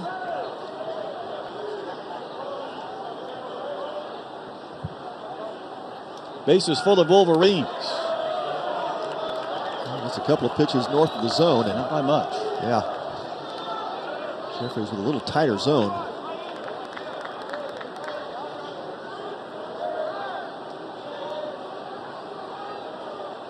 Just trust this guy to go ahead and swing it if he gets a good pitch. Serve down the line and left, but foul.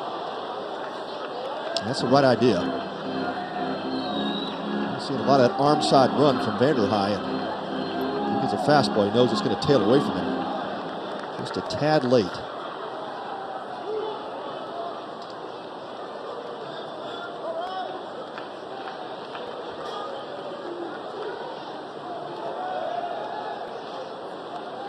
Vanderhei out of the set. Drilled to center. Nunez was played absolutely perfectly. Wow. You have to take a step, man. That's great positioning on defense. And just like that, Vanderhei works himself out of a bases-loaded jam. TCU keeps that 1-0 lead. A new car loses about 10% of its value the minute you drive off the lot. Or more. That's why Farmers' new car replacement pays to replace it with a new one of the same make and model. Get a whole lot of something with Farmers' policy perks. We are farmers. Bum, bum, bum, bum, bum, bum. Hey, oh! KJ Martin climbed Bobon Mountain and blocked him at the apex. Oh yeah, Boban. We talked about it. He asked me the other day. I told him I was sorry. I didn't mean to block him. I didn't mean to hurt his feelings, but no, I told Boban that's what I had to do. We were on different teams at the time, so I wasn't finna just let you dunk it. But no, that was a funny moment. Now that he's on my team, we always talk about it. I was gonna say teammates now. All right, what's one of your goals, personal goals for this season? Personal goals. I really want to try to average a block a game. I feel like I'm close, but just averaging a block a game. That's a big thing for me. I feel like I block shots. I get big time blocks, but on a consistent game, like I want to get a block a game. Like I just, for some reason, I don't know why. Obviously, to win as much games as possible. Like these last 2 years with the Rockets, obviously, we playing the right way and keep getting to know each other. Like we're all young, we're all gonna have up and downs, and we're gonna grow together and push this thing through.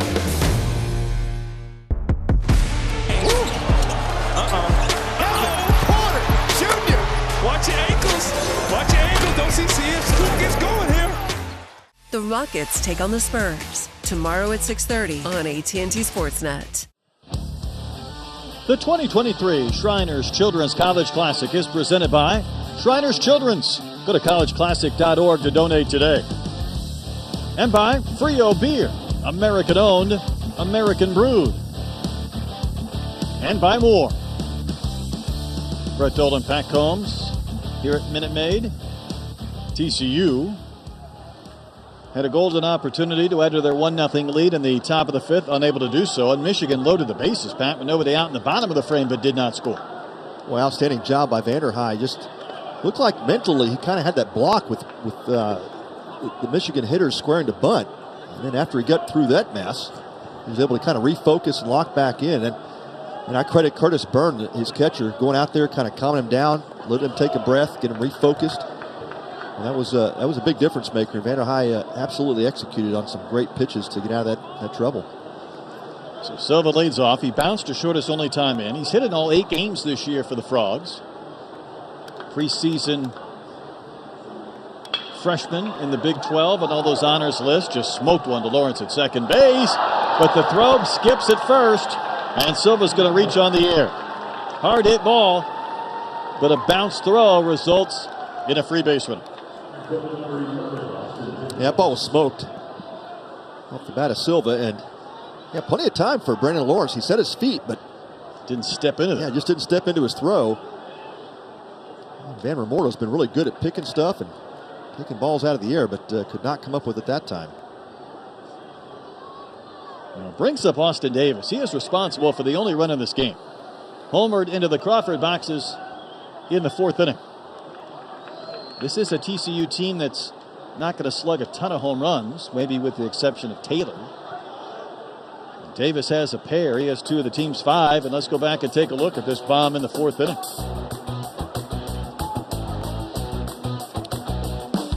Yeah, absolute bomb, and that's a difference maker so far. He caught the high fastball. Really one of the few mistakes O'Halloran has made in this game today. Davis just faked a bunt. O'Halloran thought the pitch was a strike and didn't get the call. That time he does to even the count, but Connor O'Halloran, he has been tremendous today outside of that one mistake to Davis. This is a Michigan team. They're really going to enjoy O'Halloran's Friday night spot in this rotation if he can continue to pitch this well. I mean, this was a team last year. I know they were 500 in the conference play before they got hot and won the tournament and got to a regional. But Pat, despite winning 34 games and losing 28, their team earned run average was 7. Yeah, that's shocking for a Michigan team, but Halloran stepped into that Friday night role last year and became super effective, and he has stepped right back into it. And we're talking about not overpowering stuff, but this is kind of fun when you watch a guy that knows how to pitch and use 3 different pitches. He'll pitch backwards at times. Has just great command over those 3 pitches. Davis had something in his eye, and you ask for maybe the rare dispensation from our timing rules. It's hard to adjudicate, I guess, whether or not somebody has something in his eye, but Davis got permission to step out. Yep, we'll take their word for it. We'll say the fun part about this Friday at the College Classic, the Shriners events, is seeing these 6 pitchers. Well, that is a swing, but the ball hit him. Yeah, so that's going to be a return to first base. Silva was trying to advance, but when it's a swing and a miss and it strikes the hitter, it becomes a dead ball. Backdoor breaking ball, so a wave and a miss. The ball hit the purple shoe, but that's a strikeout. And you think as a hitter, boy, that's awfully embarrassing. I swing at a ball and it hits me, but when you got Connor O'Halloran flipping those sliders up there, that I got him flush on the laces. Right on his toe, yeah, sure did. Well, that's a double whammy. Get the strikeout and you get your toe whacked. Brings up Nunez, who had a bunt hit in the 1st, struck out looking in the 4th.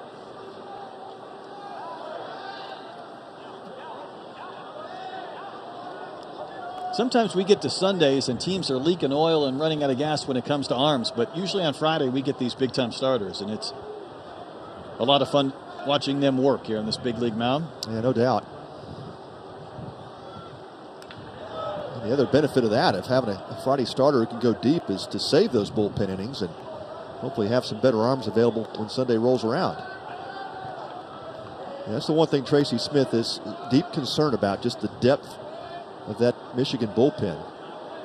Not only did Eric Bakich go to Clemson and take a few players with him, and a few pitchers as well, but it was the entire 22 recruiting class, so he's lost a lot of young arms. And, you can't make any trades. Yeah, you can't trade in college, and then you can use the transfer portal. They tried to do that, but when you get hired on July 3rd, a lot of the transfer portal's dried up. Give us 5 years, you'll be making trades in college baseball. Man. 0-2 the count. You think I'm crazy. I said this the other day in football. I could see a case where somebody's a grad transfer and last year, and there's another program that doesn't have any safeties and you're second on the depth chart, and someone's going to say, just go finish the year. When this, we'll just make a trade, we'll make a deal. Yeah, I mean, that would be kind of ideal in that situation for sure. Off and running. That ball foul tipped. It was foul tip, but then indeed Sotris, caught it. So it's an out and a stolen base. Yeah, he did kind of bobble it, but the ball remained in his possession. So if he drops that, I wonder if they could send Silva back. Strikeout and a stolen base, so Silva does advance. That ball into the glove of Sotris, off the bat of Nunez. Let's watch this again.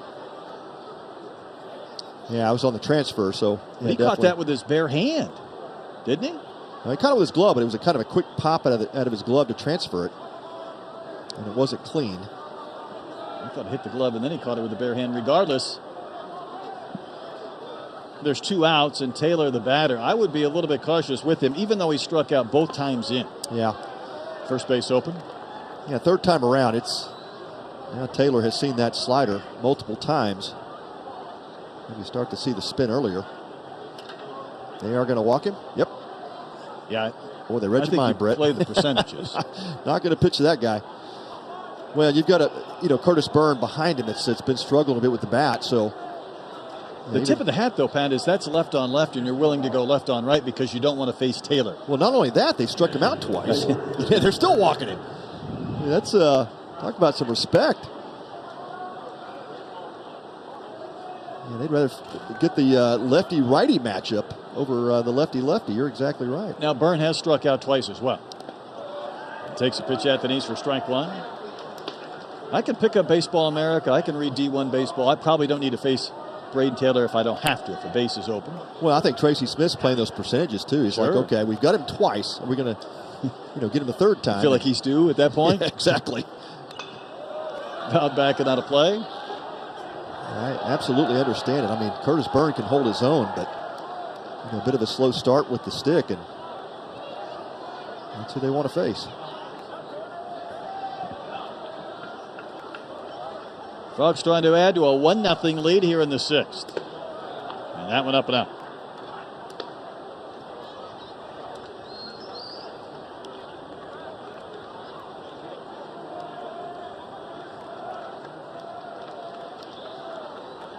And Ayers started this scoring threat.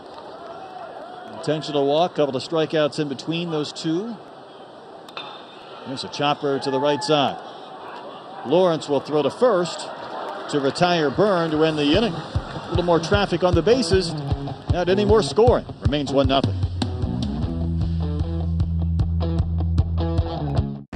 Watch me. Watch me tumble, jump, and soar. When our squad is on point, we own the floor. Dazzling stunts and dances are my jam. Pain once caused issues, but they had a plan. A life-changing brace with no surgery to fear. Activity without limits, one more reason to cheer. Watch me. Industry-leading scoliosis treatment at Shriners Children's. The most amazing care anywhere. Watch me. Watch me tumble, jump, and soar. When our squad is on point, we own the floor. Dazzling stunts and dances are my jam. Pain once caused issues, but they had a plan. A life-changing brace with no surgery to fear. Activity without limits, one more reason to cheer. Watch me. Industry-leading scoliosis treatment at Shriners Children's. The most amazing care anywhere. At Domino's, we are obsessed with delivery. I'm not sure other guys think about delivery. So it breaks our heart when we see delivery done wrong. Like soggy fries. They're soggy and they don't deliver well. We knew we had to do something about it. Turns out the solve wasn't better fries. It was tots. Tots. Hot, crispy, golden. Tots. Because we're a pizza company, we loaded them with pizza toppings. Our tots are made to be delivered. Introducing new loaded tots. And they're only $6.99 each when you order pizza and tots. What else could be better than that? Your first chance to see the 2022 World Champions in action is at Astros Spring Training. Spring Training tickets are on sale now. And join the Palm Beaches and see your Astros in sunny Florida as they gear up for the 2023 season. Visit astros.com/spring to learn more. Feels like spring training today. Temperatures in the 70s. Meanwhile, Ryan Vanderhei going back out to the mound. He worked out of that bases loaded, nobody out situation in the 5th to maintain this 1-run lead. Well, he has just been outstanding, and we talk about the ability to pitch out of trouble and to keep the composure and the poise. Last inning, bases loaded situation, perfect example of Vanderhei really struggling when Michigan had hitters scoring to bunt, just could not find the strike zone. He was able to get out of that jam with no damage. New third baseman, that's Green. Brody Green in. Hart to the lineup for Michigan this inning. Taylor just slid over to shortstop, replacing Silva.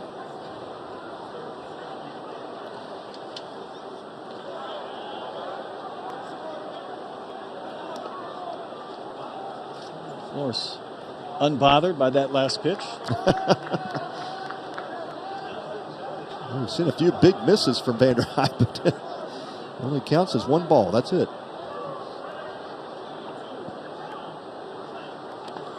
That one almost hit the right thigh of Tito Flores. Strikeout victim both times in. 82 pitches in for Vanderhei.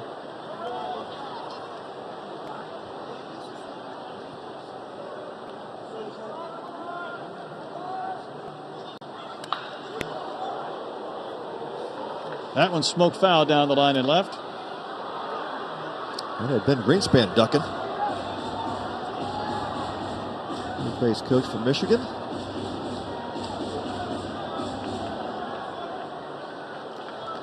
Fans out there in the Crawford boxes.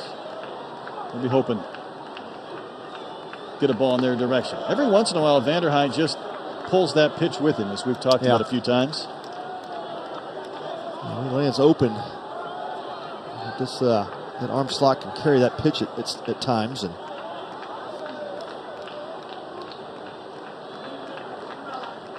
Michigan's got to get something going offensively here and make an adjustment with Vanderhei. Hit well, but Nunez has a beat on. Not going to quite reach the warning track.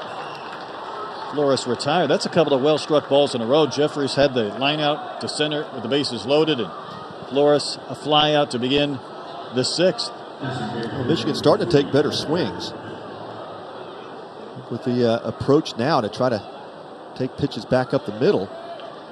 It's just taking a little bit too long to get to those adjustments.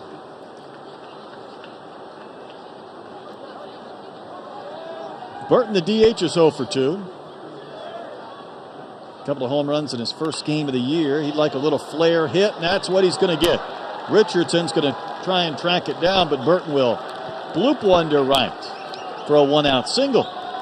Hit him where they ain't. That's right. Well, that's a great approach by Burton. You know, he's trying to go opposite field, stayed back on that fastball, and it did jam him. But that is the right approach. I bet 85% of Vanderhei's pitches have been middle away against those right-handers, and you've seen a lot of pull-side swings, and it's not going to work with a guy that has a nasty slider and a cutter. Even Trey Richardson couldn't get there. He was playing up the middle. Cleanup hitter gave Sotres in 0 for 2. Bounced out to third in his last at bat.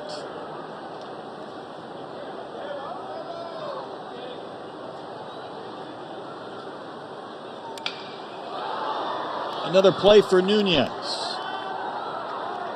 Hardly had to move. 2 outs.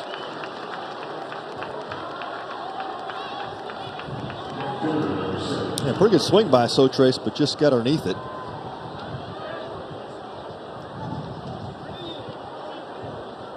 Vanderhei's already checking that next pitch before he gets up on the mound. He's already looking at that watch, that wristband. He's ready to go. He works fast to begin with, and the pitch clock situation here in college baseball, he's one of those guys that really didn't need it, but Marty has 2 hits. Off and running goes Burton. No chance to make a throw. So the tying run is in scoring position with 2 outs on the base. Yeah, great read by Burton. He got a huge jump. I don't think Burton had a chance on that pitch and drops it nonetheless, but another situation for Michigan to tie this game up. Can Marty get his third base hit? Might do more than that, but Boyer's over. He's got it. 3 balls to the outfield, all caught. Michigan strands a runner. 6 complete. 1-0 Frogs. When Wingstop made a chicken sandwich, you know they wouldn't make just one. Now you can have 12 new sauce and toss favorites, like lemon pepper, mango habanero, and OG hot. So try the new chicken sandwich at Wingstop, where flavor gets its wings.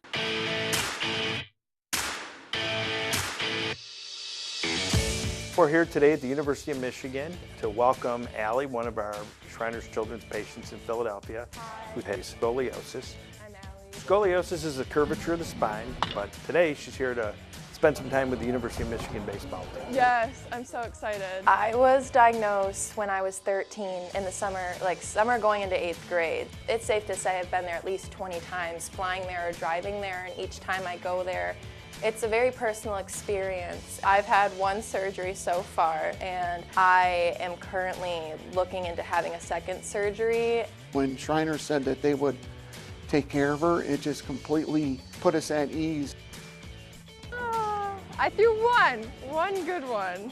I have to say what a privilege it was to spend time, and our team spend time with Allie and her family. We feel fortunate to be a part of this overall mission, which is much greater than baseball. Yay, that wasn't bad. That wasn't bad. Thank you. Let's get out 2-1-2. Michigan! That's Tracy Smith, at least half of it. He's hiding from us around the concrete wall. He's saying, watch this. I'm going to stand here and look at this spot. They can't find me.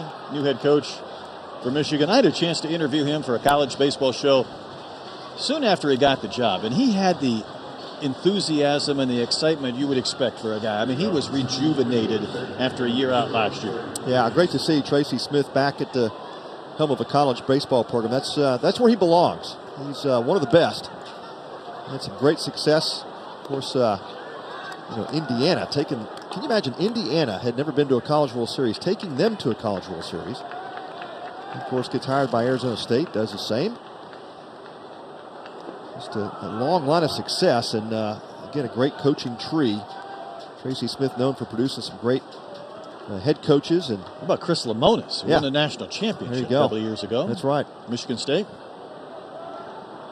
0-1 to Richardson, and that is just outside from O'Halloran. Lemonis now down at Mississippi State, but Ben Greenspan, again, his associate head coach, recruiting coordinator, one of the top guys, and has followed Tracy around, and so has Brock Huntsinger, his pitching coach. He's with Smith in Indiana and ASU.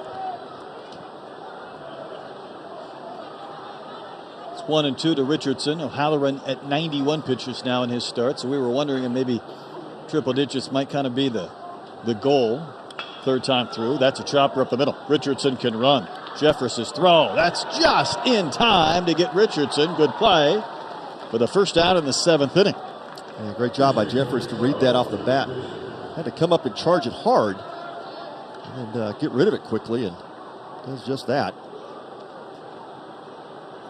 Richardson with outstanding speed. I thought that was a base hit off his bat. But I thought that big bounce might be enough to get it over to first. Nice play. Well, we've had a clean defensive game. Just a couple of, one error by Michigan, but that has been the concern by Tracy Smith. He said, we've had games where we've had great pitching and not very good defense, and we'll turn around and play a good defensive game but not get very good pitching. We're just trying to put it all together. Bishop hits that a mile in the air to right center. Pace drifting over. Make the catch, roof open, very little wind inside. Easier for those outfielders, and Bishop would tripled, is retired by Pace.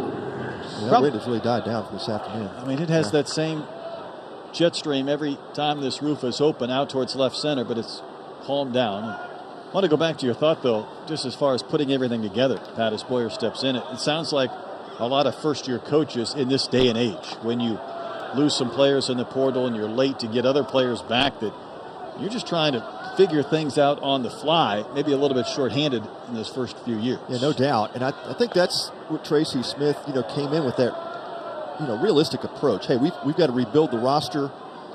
We've lost a recruiting class, and so the timeline has shifted for Michigan.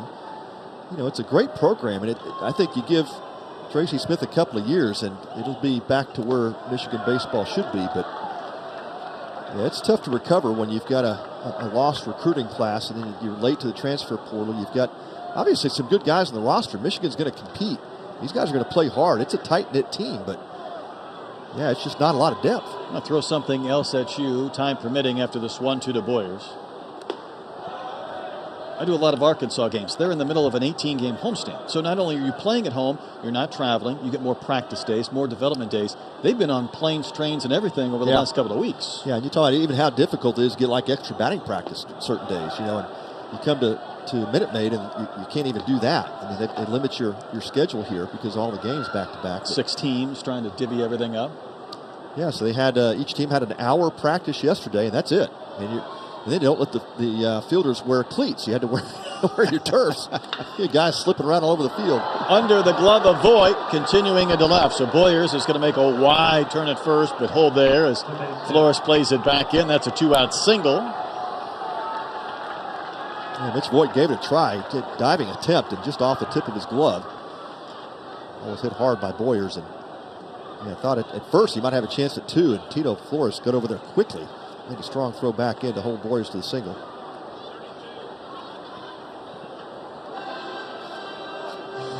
Four hits for TCU. That's 3 for Michigan. The tough part, though, when you lose that recruiting class, and again, you're on the road, and you mentioned just getting practice time and playing time, you'd like to correct a few things with some practices. You can't fly back to Michigan and work out in their football indoor. I mean, that's right, You're a little bit limited with some of the challenges, both weather and travel-wise. Logan Maxwell was the scheduled hitter. Cole Fontenelle will bat instead. Fontenelle's got a little thump in his back. Had a chance to see him at McLennan, JUCO last year. Yeah, he's off to a bit of a slow start here with TCU, but he's got a lot of pop, good speed as well. And we'll have a visit from the Michigan dugout. Brock Hunsinger. Just a chance to talk strategy with O'Halloran. How do we want to approach Fontenelle? He's 99 pitches in, so he might be close to the end of his afternoon. There's been some action in that Michigan bullpen here for the entirety of the inning.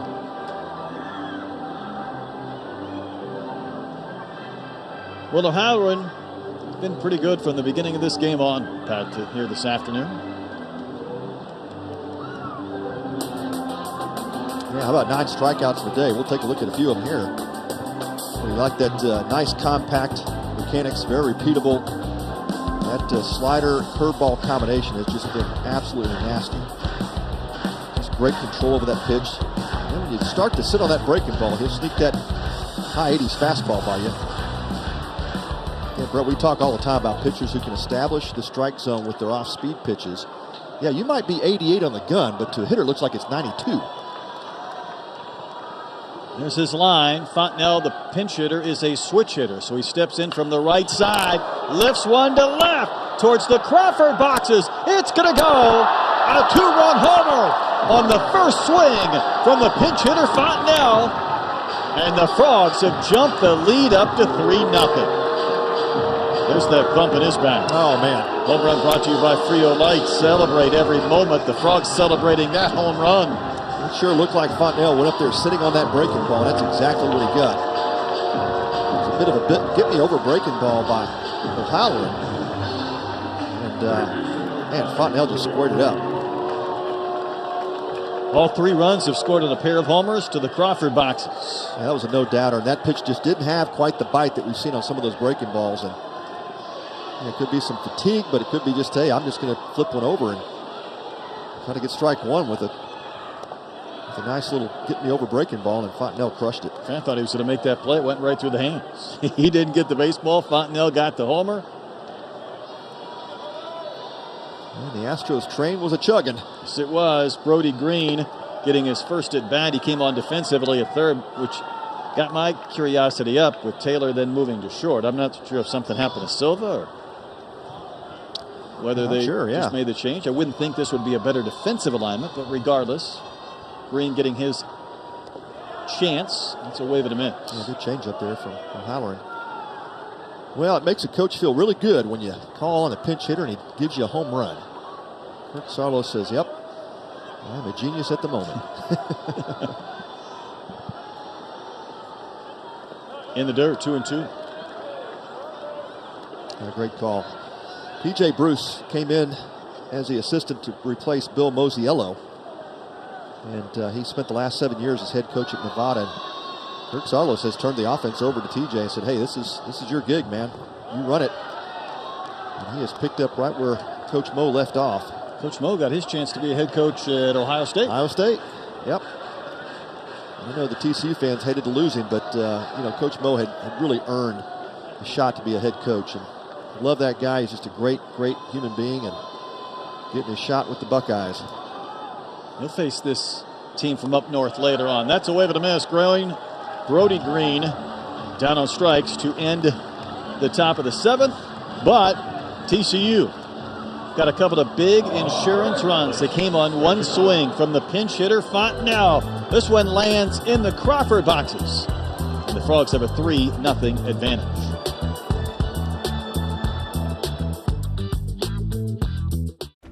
I depend on my car, so I take care of it with parts from RockAuto.com. Everything I need to know is at Rock Auto. My car isn't rare, but when I fix it myself, it's special. All the parts your car will ever need, Rock Auto. Call it old-fashioned, but there's something sacred about a big man at H-Town. For the big-time dunk and finish. That force from above, down in buckets in the low block. Fortunate to get it back and he hammers it down. Making holy art in the paint. Stop it! Oh, he showed it! Posting up and striking them down in the clouds with great vengeance. Şengün that time recovers and blocks the shot. I might be converting to Şengünism.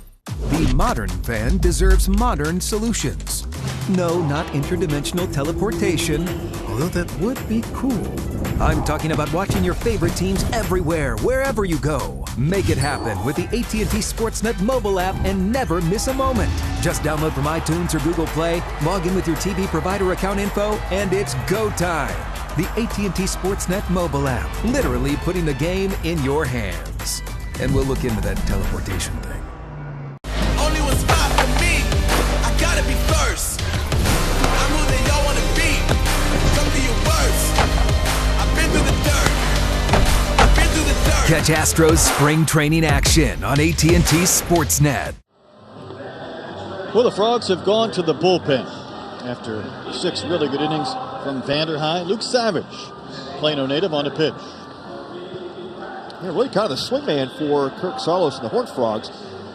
He is used as a starter at times, used as a middle reliever, also can come in late in games, but really versatile out of that bullpen for TCU.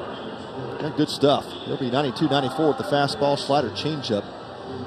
But, really one of those high leverage guys out of the pen for Kirk Saarloos, and he gets the call here with a 3-run lead. How about the job, though, from Vanderhei here this afternoon? Other than that one sequence where the Wolverines were showing bunt when he had a mini meltdown, but he was able to escape and then not give up anything.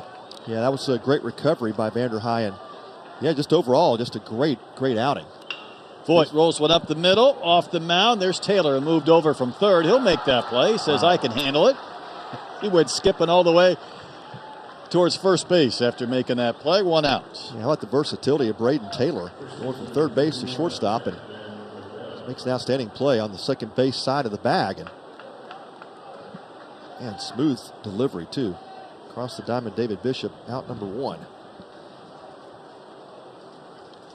Yeah, I can't say enough good things about Vanderhei. 17 first strike pitch out of 27 batters faced. That's how you do it. Get ahead of guys, and he had that slider working today. Yes, he did. Van Remordel is walked and also flied out. Waves and misses there. Pitch at 92 on the gun.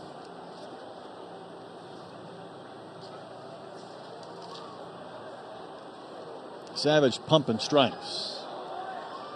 You know, Luke Savage is a great story for TCU.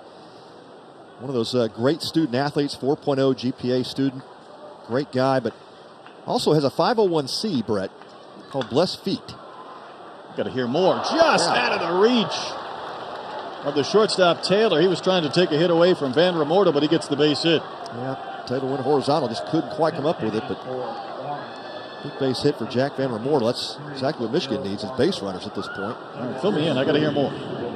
Yeah, so Savage comes up with his 501c to raise awareness, but more than that, shoes for kids in the Dominican Republic who didn't have shoes. So he starts this ministry and brings his first hundreds of pairs of shoes down in Dominican. And then word spreads around the TCU campus, and all of a sudden now he's collecting thousands of pairs of shoes. And they even did a deal at Globe Life. They made an announcement there, and you had fans bringing shoes to the first tournament there that TCU participated in. And just an outstanding young man, Luke Savage. Tell you what, if you want to find some good shoes slightly used, just go to a college campus. Those kids have enough. Well, that or my wife's closet. Okay. Hey, this is Longo pinch hitting. Joe Longo. I told Christina about that. She's got a bag full of shoes. I got to find where to send them to Luke. Longo 3 for 8 with the bat. And takes a strike. You have to go over to Lupton Stadium and drop them off. That's it, man. Well, the guy's good at raising support for kids who need shoes, and he's a really good college pitcher. 1 on, 1 out, bottom of the 7th, and that one's going to find the seats to the right out of play.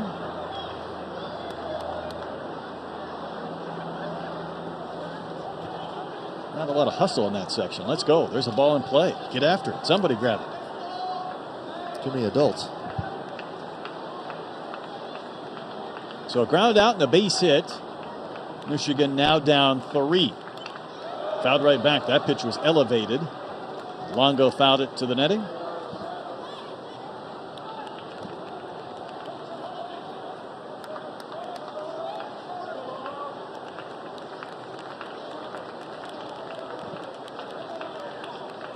A couple of healthy swings here for Longo. See if he can connect. Ground ball to third. Green's got it. Can the Frogs turn 2 effortlessly? Around the horn, 5-4-3 DP. Savage faces just 3, shortens the game, sends us to the 8th inning. At Buffalo Wild Wings, the deals don't stop. Buy one, get one half off Wing Tuesdays. Buy one, get one free boneless Thursdays. And wing bundles from $9.99. Only at Buffalo Wild Wings. I think I changed my mind about these glasses. Yeah, it happens. That's why VisionWorks gives you 100 days to change your mind. It's simple. Anything else I can help you with? Like what? VisionWorks. See the difference. Hey, you! Can we come together? One more. Let me do one more.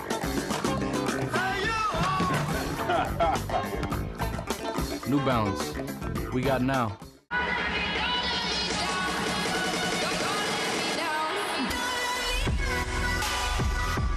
Houston, let's rodeo with the Chainsmokers. Friday, March 10th. Tickets at rodeohouston.com. Here at the Astros Foundation, we strive to harness the passion of our fans to be a force for good in our community. Through key fundraising efforts like our Community Leaders Program and the Diamond Dreams Gala, we're able to redistribute millions of dollars back to support the community that supports us all season long. Log on to astros.com/foundation to find out how you can affect positive change in our community. Both of our starters are now out of the game. Michigan has gone to the bullpen. Right-hander Jake Keyser, sophomore, comes on in relief. Good look at Keyser warming up. Look at his 4th appearance of the season. He's gotten roughed up a little bit. 4 innings, 7 hits, 9 runs, 8 earned, 4 walks. He's yet to record a strikeout. Those low slot right-handers. Features a fastball 87 to 90. One of those sweeping breaking balls. These are called upon to keep this TCU lead at 3 and give Michigan a shot. Last couple of at-bats. See his numbers. It was a year ago he made his collegiate debut at the State Farm Classic up in Arlington. Now he's pitching in Minute Maid. New second baseman behind him as well. Gasser comes on, replacing Lawrence. TCU looking for some insurance. There's Gasser. Top of the lineup, Davis, Nunez, and Taylor in this 8th inning. Davis had the solo homer in the 4th. For the longest time in this game, it was the only run in the game. Oh, got it. Right off the purple helmet. Man.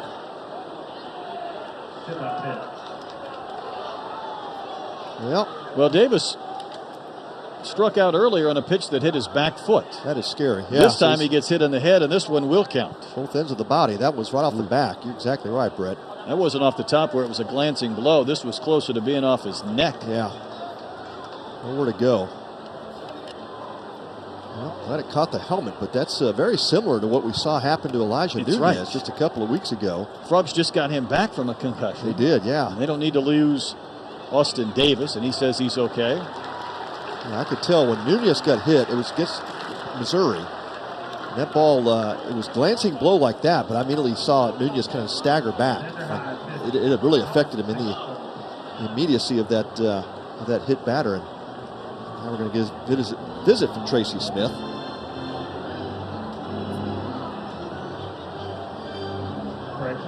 Yeah, this is that part in the lineup for TCU. We get Austin Davis on base and Nunez behind him. This is where a lot of the havoc gets created for opposing teams.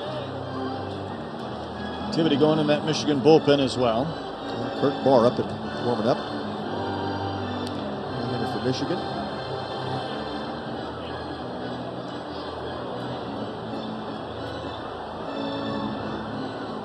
Extended discussion there by Tracy Smith. I really thought in that first weekend we saw these policed and monitored at a much higher degree than we've seen today, as far as you get your 30 seconds and that's it. That's it. Everything's got a time clock on it now. You've got 2 minutes in between innings. You've got 2.5 minutes from the time you call to the bullpen. Tracy Smith really, I think, setting up more of the defense of what's going to happen here if Nunez tries to lay the butt down. I think TCU obviously trying to get that next run across. The fourth run's always big late in the game. Nunez struck out his last 2 times in. Did have the bunt hit in the first. And takes a ball outside. Change up to Nunez.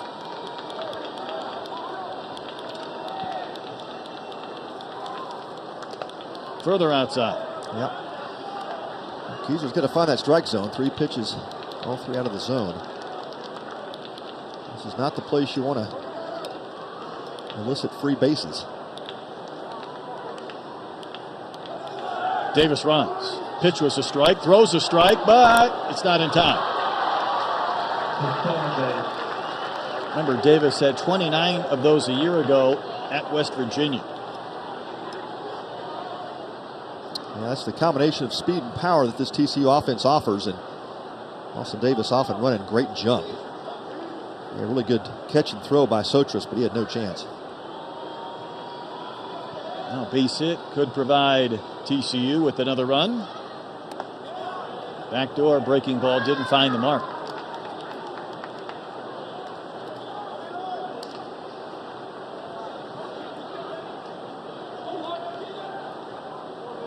Dangerous Braden Taylor on deck.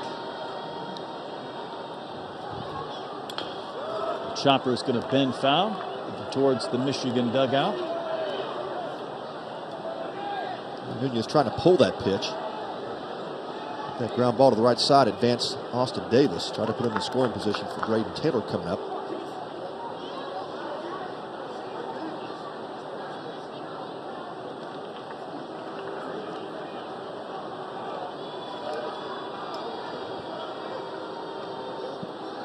Big pitch, and the 3-2 is not close.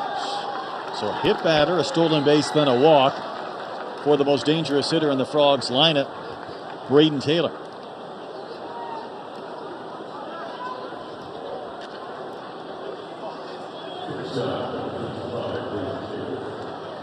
Taylor struck at his first 2 times in, then was issued the free pass, the intentional walk in the 6th.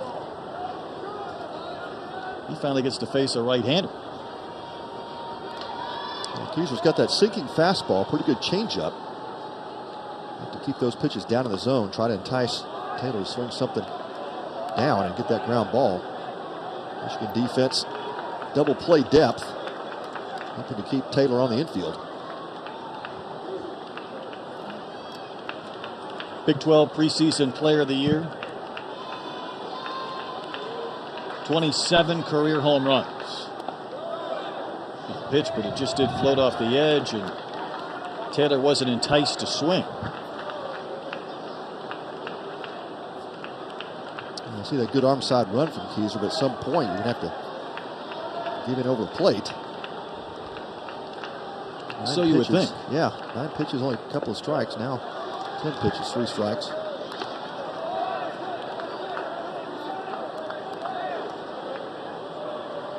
Great speed on the bases. It's like the old Vince Coleman, Willie McGee days of St. Louis with that duel. It's a good comparison. Saw Taylor swing 3-0 in Arlington in that first event. He did there. Yeah. Although he was kind of feeling for that pitch. That was not a good 3-0 swing. If you're going to swing 3-0, you got to get your money's worth.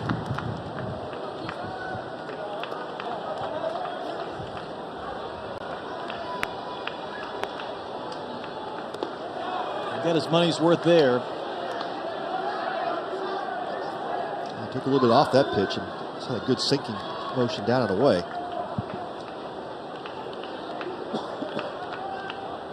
This would be big for the Wolverines and Keyser if he's able to fight back from that 3-0 deficit, although he ends up losing Taylor. That's a walk. 3 free base runners to load the bases with nobody out here in the Frog 8th inning.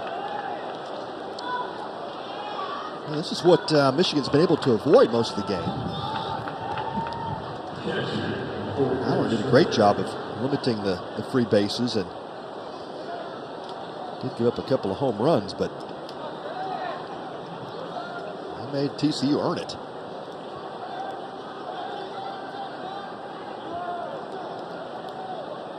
Curtis Byrne, the cleanup hitter, is 0 for 3. Now the Michigan infield is in on the grass. Can't afford to give up any more runs. There's a chopper up the middle. The throw's going to go to first base.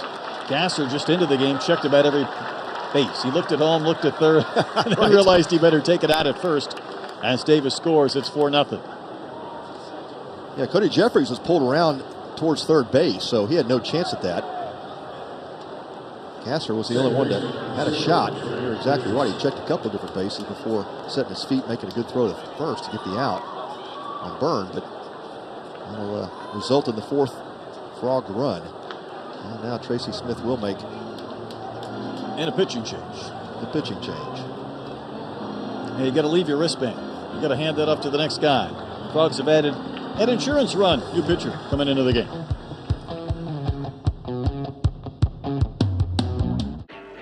Moderate to severe eczema still disrupts my skin. Despite treatment, it disrupts my skin with itch. It disrupts my skin with rash.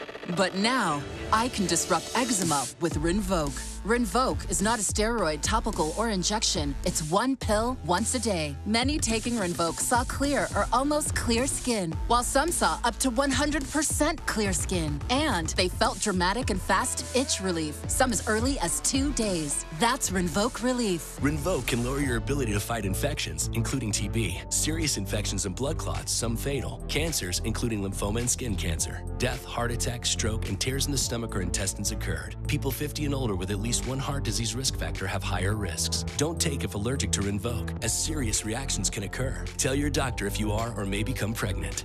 Disrupt the itch and rash of eczema. Talk to your doctor about Rinvoq. Learn how AbbVie can help you save. In order for small businesses to thrive, they need to be smart, efficient, agile, and that's never been more important than it is right now. So for a limited time, Comcast Business is introducing Small Business Savings. Call now to get powerful internet for just $39 a month, with no contract and a money-back guarantee.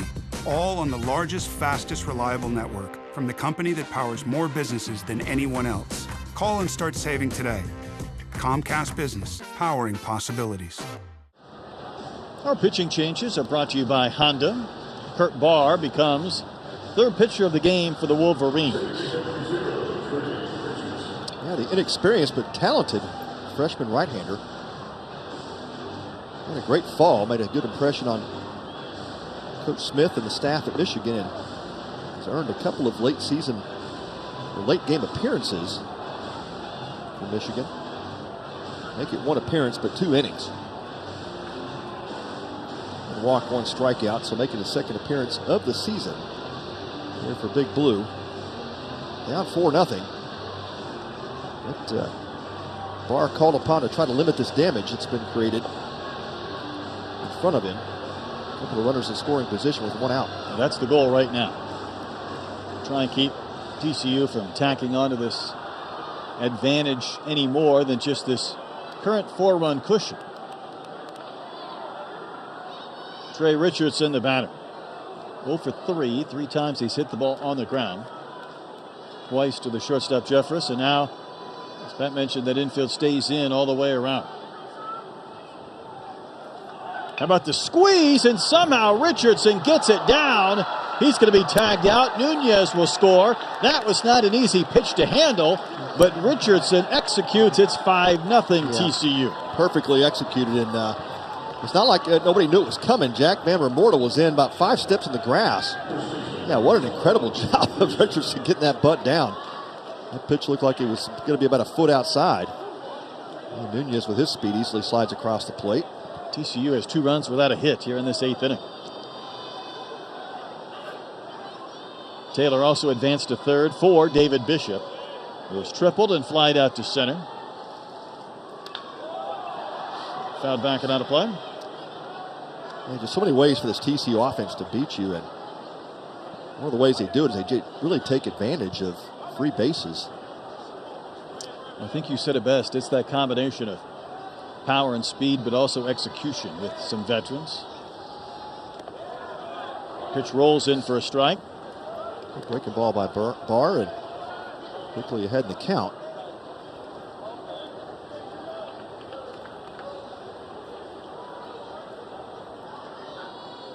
TCU got 2 in the 7th, and the Frogs have added 2 in the 8th. Maybe more. Base hit center field by Bishop.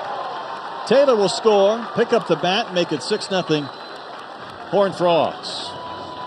Yeah, a nice piece of 2 out, 2 strikes swinging by David Bishop. Saw the breaking ball the pitch before. That one just catches a little bit too much plate for an 0-2 pitch.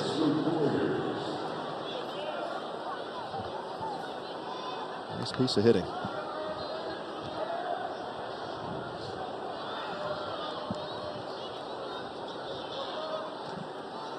Brings up Luke Boyers. He singled with 2 outs last inning. Scored on a pinch hit home run from Cole Fontenelle. That gave TCU some breathing room, and they're breathing easier now after a 3-run 8th.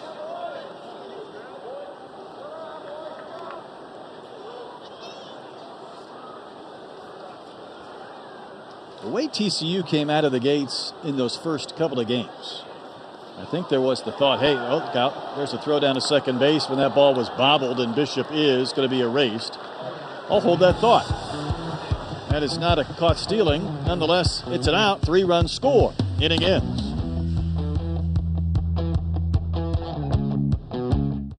Watch me. Watch me paddle, carve, and drop in. The water is my canvas. Let the good times begin. Perfect sets and barrels I chase. Where sand becomes surf, waves set the pace. A childhood accident couldn't ruin my vibes. Thanks to one special place, I've never been more alive. Watch me. Shriners Children's. The most amazing care anywhere. Sure, saying yes to winter plans sounds fun, in theory. Take Brett. He RSVP'd to his coworker's potluck 4 weeks ago. He was going to bring fondue and dippables. But any fears Brett had of missing out on all this were put to rest when he shopped at Mattress Firm's President's Day sale. Get a king for the price of a queen and save up to $700 on Sealy, plus a free adjustable base. Shop Mattress Firm's President's Day sale today, because this winter, the only thing better than making plans is sleeping through them.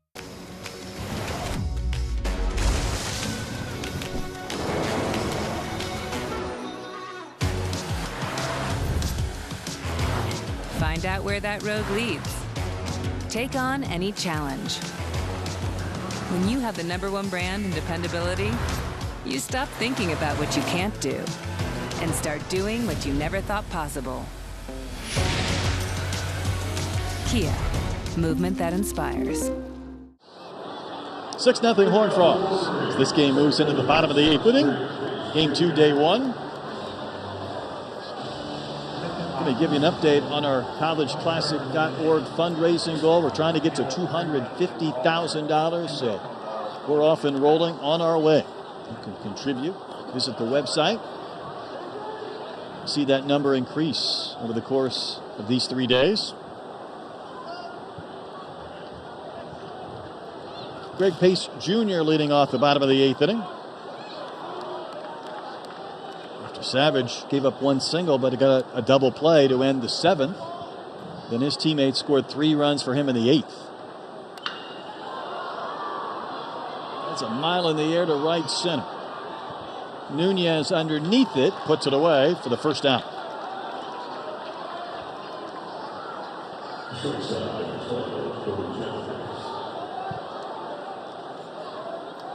Back to the top of the lineup. Cody Jeffress, the shortstop. Twice he's lined to center. He's made some pretty good contact. One of the few that did so against Vanderhei in his 6 scoreless innings, but hitless in the game. That ball goes up in the air at center field, and Nunez is just so quick. Reads the ball so well. He's got to be one of the better defensive center fielders I've seen in college baseball in a long time.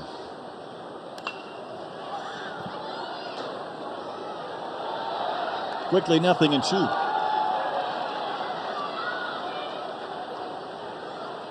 I like that good defense up the middle. Shortstop, center fielder. Good catcher behind the plate. You could see where Byrne wanted that pitch. Elevated 0-2.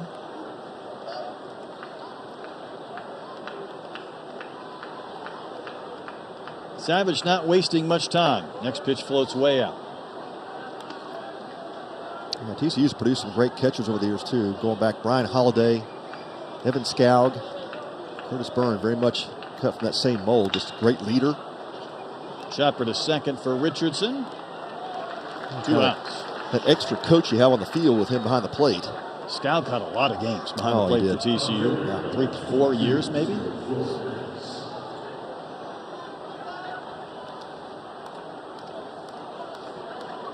And it brings up Tito Flores. This was a TCU team that went to 4 straight College World Series. Since then, they've not won a regional. They'd like to change that this season. Yeah, they've had the talent. They've had some really solid teams over the course of that time. Now, Jim Schlossnagle, of course, the architect of that kind of dynastic run for TCU is. We'll see him next game, Texas A&M. It's really, Brett, you know this. You can have the best team on paper. You can execute really well during the course of the season, and you get into those, regionals and supers. It's just a lot of it's who you get paired up against. No doubt. Last year, Arkansas and OSU, I thought that was just such an unfortunate super because both of those teams, regional. Correct. Because both those teams should have been in a super. How about Taylor throwing across his body on the run to retire Flores? That's a 1-2-3 inning. Sends us to the 9th from Minute Maid. Oh, I need new wipers. RockAuto.com. That was easy. That was fast. All the parts your car will ever need, Rock Auto. There's been a long-standing narrative that the Rockets moved from San Diego to Houston for you. What are your thoughts on that? Well, that is true. That I know when Wayne Delliston and when they put a group together, they said, "We're doing this for you, Elvin." They were giving the Padres everything they wanted, and for Mr. Breitbart, they did not give him parking or do anything for the arena out there. And so he felt that, hey, if you're not going to do anything for me, then I'm going to sell the team. And just so happened, the group from Houston, they were ready. He called me and he said, "Elvin, do you want to go back to Houston?" And it ended up being a great deal for me, for the Rockets coming from San Diego to Houston.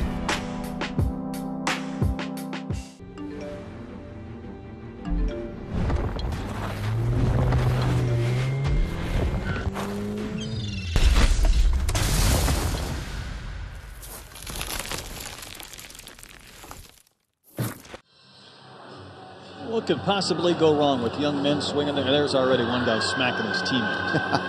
And this is going to continue soon with these young men. They are fired up. We were just talking about the old guys up here, talking about putting their jackets on. They're taking their shirts off. Our pitching change brought to you by Honda. Cam Hart enters the game. Reminds me of the fans at Wrigley on the right field bleachers. Could be snowing and those guys have their shirts off. Well, there's several beverages in. I'm not sure there's young men. That's right. Same category. That's exactly right. Well, good look at Cam Hart making his second appearance.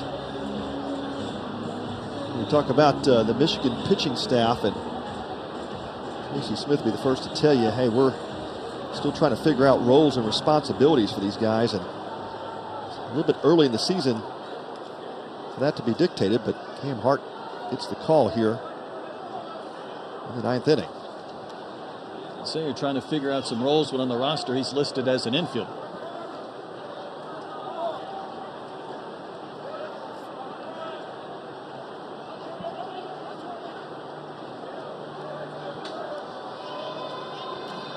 Luke Boyer is the batter. Singleton scored back in the 7th inning.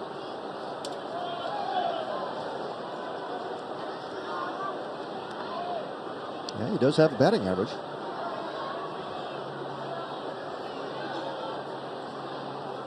Last appeared February 28th at UC Irvine. Drill to center. Pace turning and running. He'll get back there, turn around and make the catch. Yeah, nice job by Pace Jr. to get back there. That ball hit directly over your head. Sometimes one of the toughest line drive flats to figure out which way do you turn your hips. And done really well there by Greg Pace Jr. for out number 1. Fontenelle pinch hit just last inning at home. That was from the right side. Now he'll turn around and try to do it again from the left side. It's a big pinch hit, 2-run homer. Very first pitch came with 2 outs. One thing this TCU team has specialized in this year is scoring runs with 2 outs, and they did that opening weekend. 8 of their 18 runs against Arkansas came with 2 outs. They scored 10 of their 11 against Vandy with 2 outs, and they've added 3 of those here today. Well, you get close to ending this inning, and all of a sudden they explode and tack on. They can put crooked numbers up quickly. Well, we saw Lance Berkman do this a few times. Home runs both sides of the plate. Fontenelle didn't get cheated on that swing. That is some nice, easy heat from Cam Hart. Really a smooth delivery. That ball just comes off his hand really well. Pitcher number 4 used by Michigan. That is just a little bit off the corner.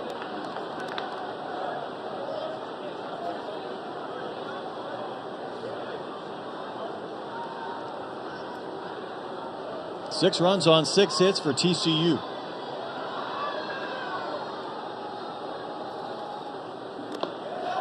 That's fouled right into the glove of Sotres, and that is another K, and there's a couple of quick outs. I've got a couple fastballs by Fontenelle.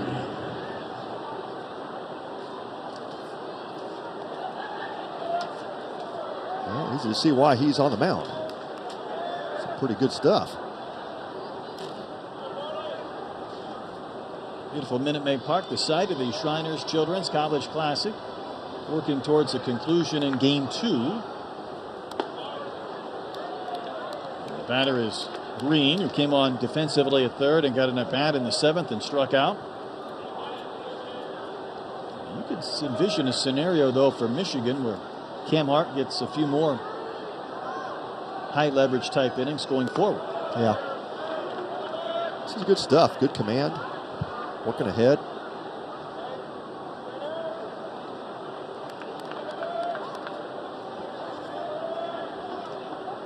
Base is empty, 2 outs in the 9th.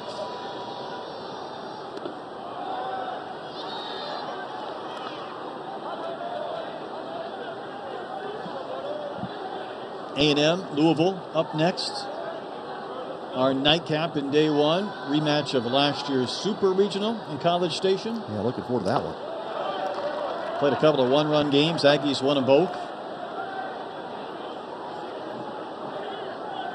Christian Knapczyk, looking forward to seeing him. Shortstop for Louisville. He just went off in that regional. Yeah, Schlossnagel about him, and Schloss said, yeah, I've had nightmares about that guy. Count's gone full.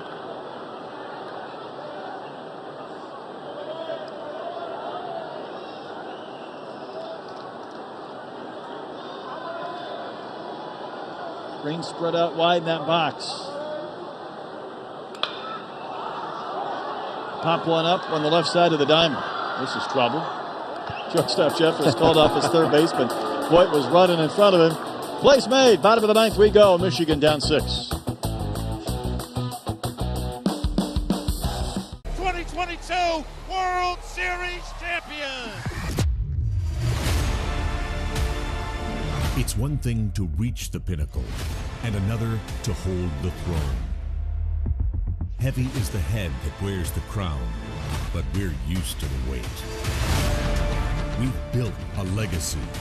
Now let's cement the dynasty. We're ready.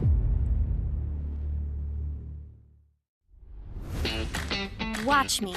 Watch me roll, grind, and spin. Playgrounds for wheels. That's always a win. One with my chair, but never held back. I do things sitting down most people standing can't hack.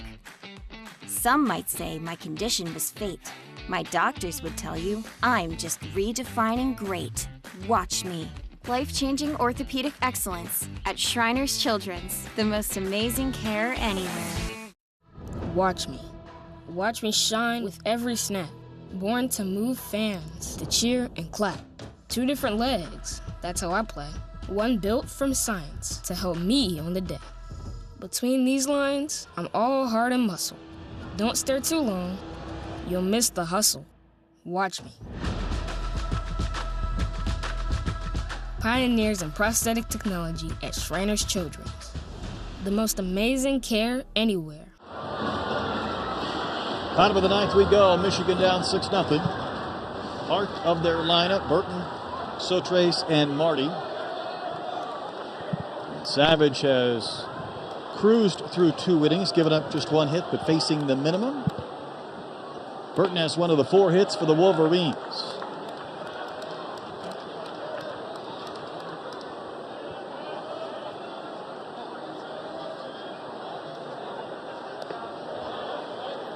So Vanderhei went to 6 scoreless, and Savage trying to finish with 3 scoreless.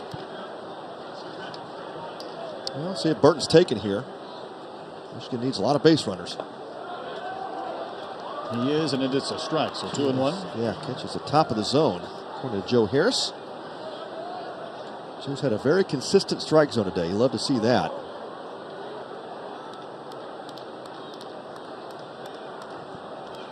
Michigan has not been shut out since May of 2021 at Nebraska. In danger of being blanked here this afternoon.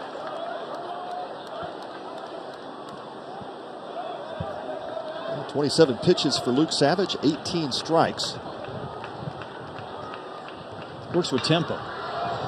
Stroke to right, hit well. Back towards the fence, leaping. Oh, is Davis! Somehow he made the catch. He's got a little strut. He deserves a bow after robbing Ted Burton of extra bases. Oh, man. What an effort. Absolutely phenomenal. Remember, Davis has all kinds of speed, but once he got back there, he needed his athleticism to jump up, reach behind him, and make the grab. Man. Yeah, caught that ball in the palm of his glove and behind him. Somehow held on to it after banging into the wall. How in the world? That's amazing. Holy cow. Sotrace was hit by a pitch, so he's on with 1 out. There was a time where I thought Davis is not only going to get turned around, but if he can't make that catch, he's going to hit the fence. The ball might carry him back away from him, and it was going to be trouble. You saw Nunez hustling over to possibly add some backup help, but didn't need it. Man, that's one of the better catches you'll see in all of baseball today. Going to be one of the best on the highlight shows tonight. Should be. Jake Marty has 2 base hits. In fact, he has 2 of the 4 Michigan hits. This is worth one more look. Right here, I thought, oh, he's in trouble. Yeah, he But was that in ball trouble. was going to get out. Do you think that would have clipped that yellow line and gone over? I don't know. It was close. I think it probably stays in, but man, nonetheless, what an incredible catch. Man, how does your body go from that angle to twisting around to catch that ball? That's amazing. Yeah, there was a degree of difficulty on that play that makes that even go up a few notches in my esteem. Hard hit on the ground to Richardson. Can the Frogs get two? They're flashing some leather, but no chance to get Marty. And there's 2 outs. Yeah, in Kangaroo Court, he's getting fined for taking a bad angle to that ball. True. That's going to cost you. It's going to cost you in court.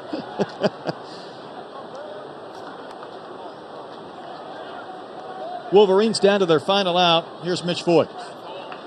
0 for 2 in the game, also hit by a pitch.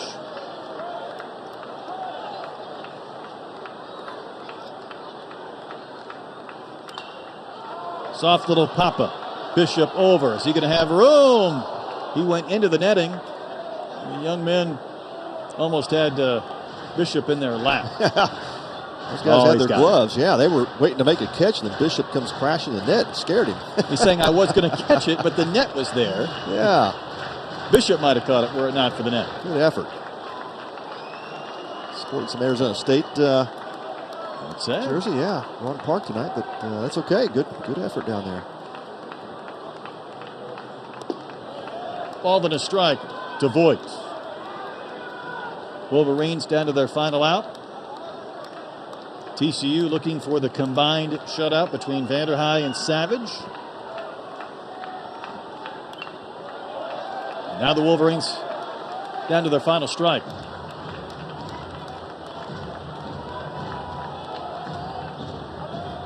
Well, just an outstanding pitched game by both sides tonight. Tremendous from that TCU pitching staff. Vanderhei and Luke Savage combining on a shutout. Strike 3, ball game over. A 4-hit combined shutout for the Horned Frogs. As they take down Michigan, they shut them out 6-0. Well, great effort by this TCU pitching staff, and it's pretty much what we expected, Brett, with Ryan Vanderhei and Connor O'Halloran. Difference was tonight the bullpens. The bullpen for Michigan struggled, but great job by the TCU offense to get some offense generated late in this game.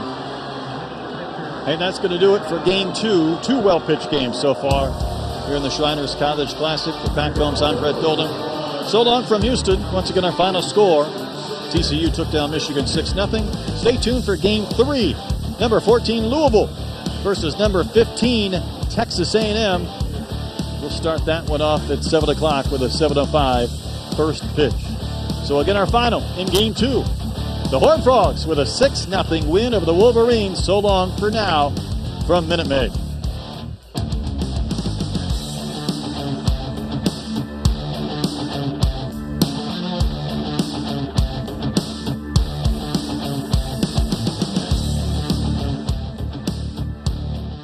Champions. Marcus, you're fired.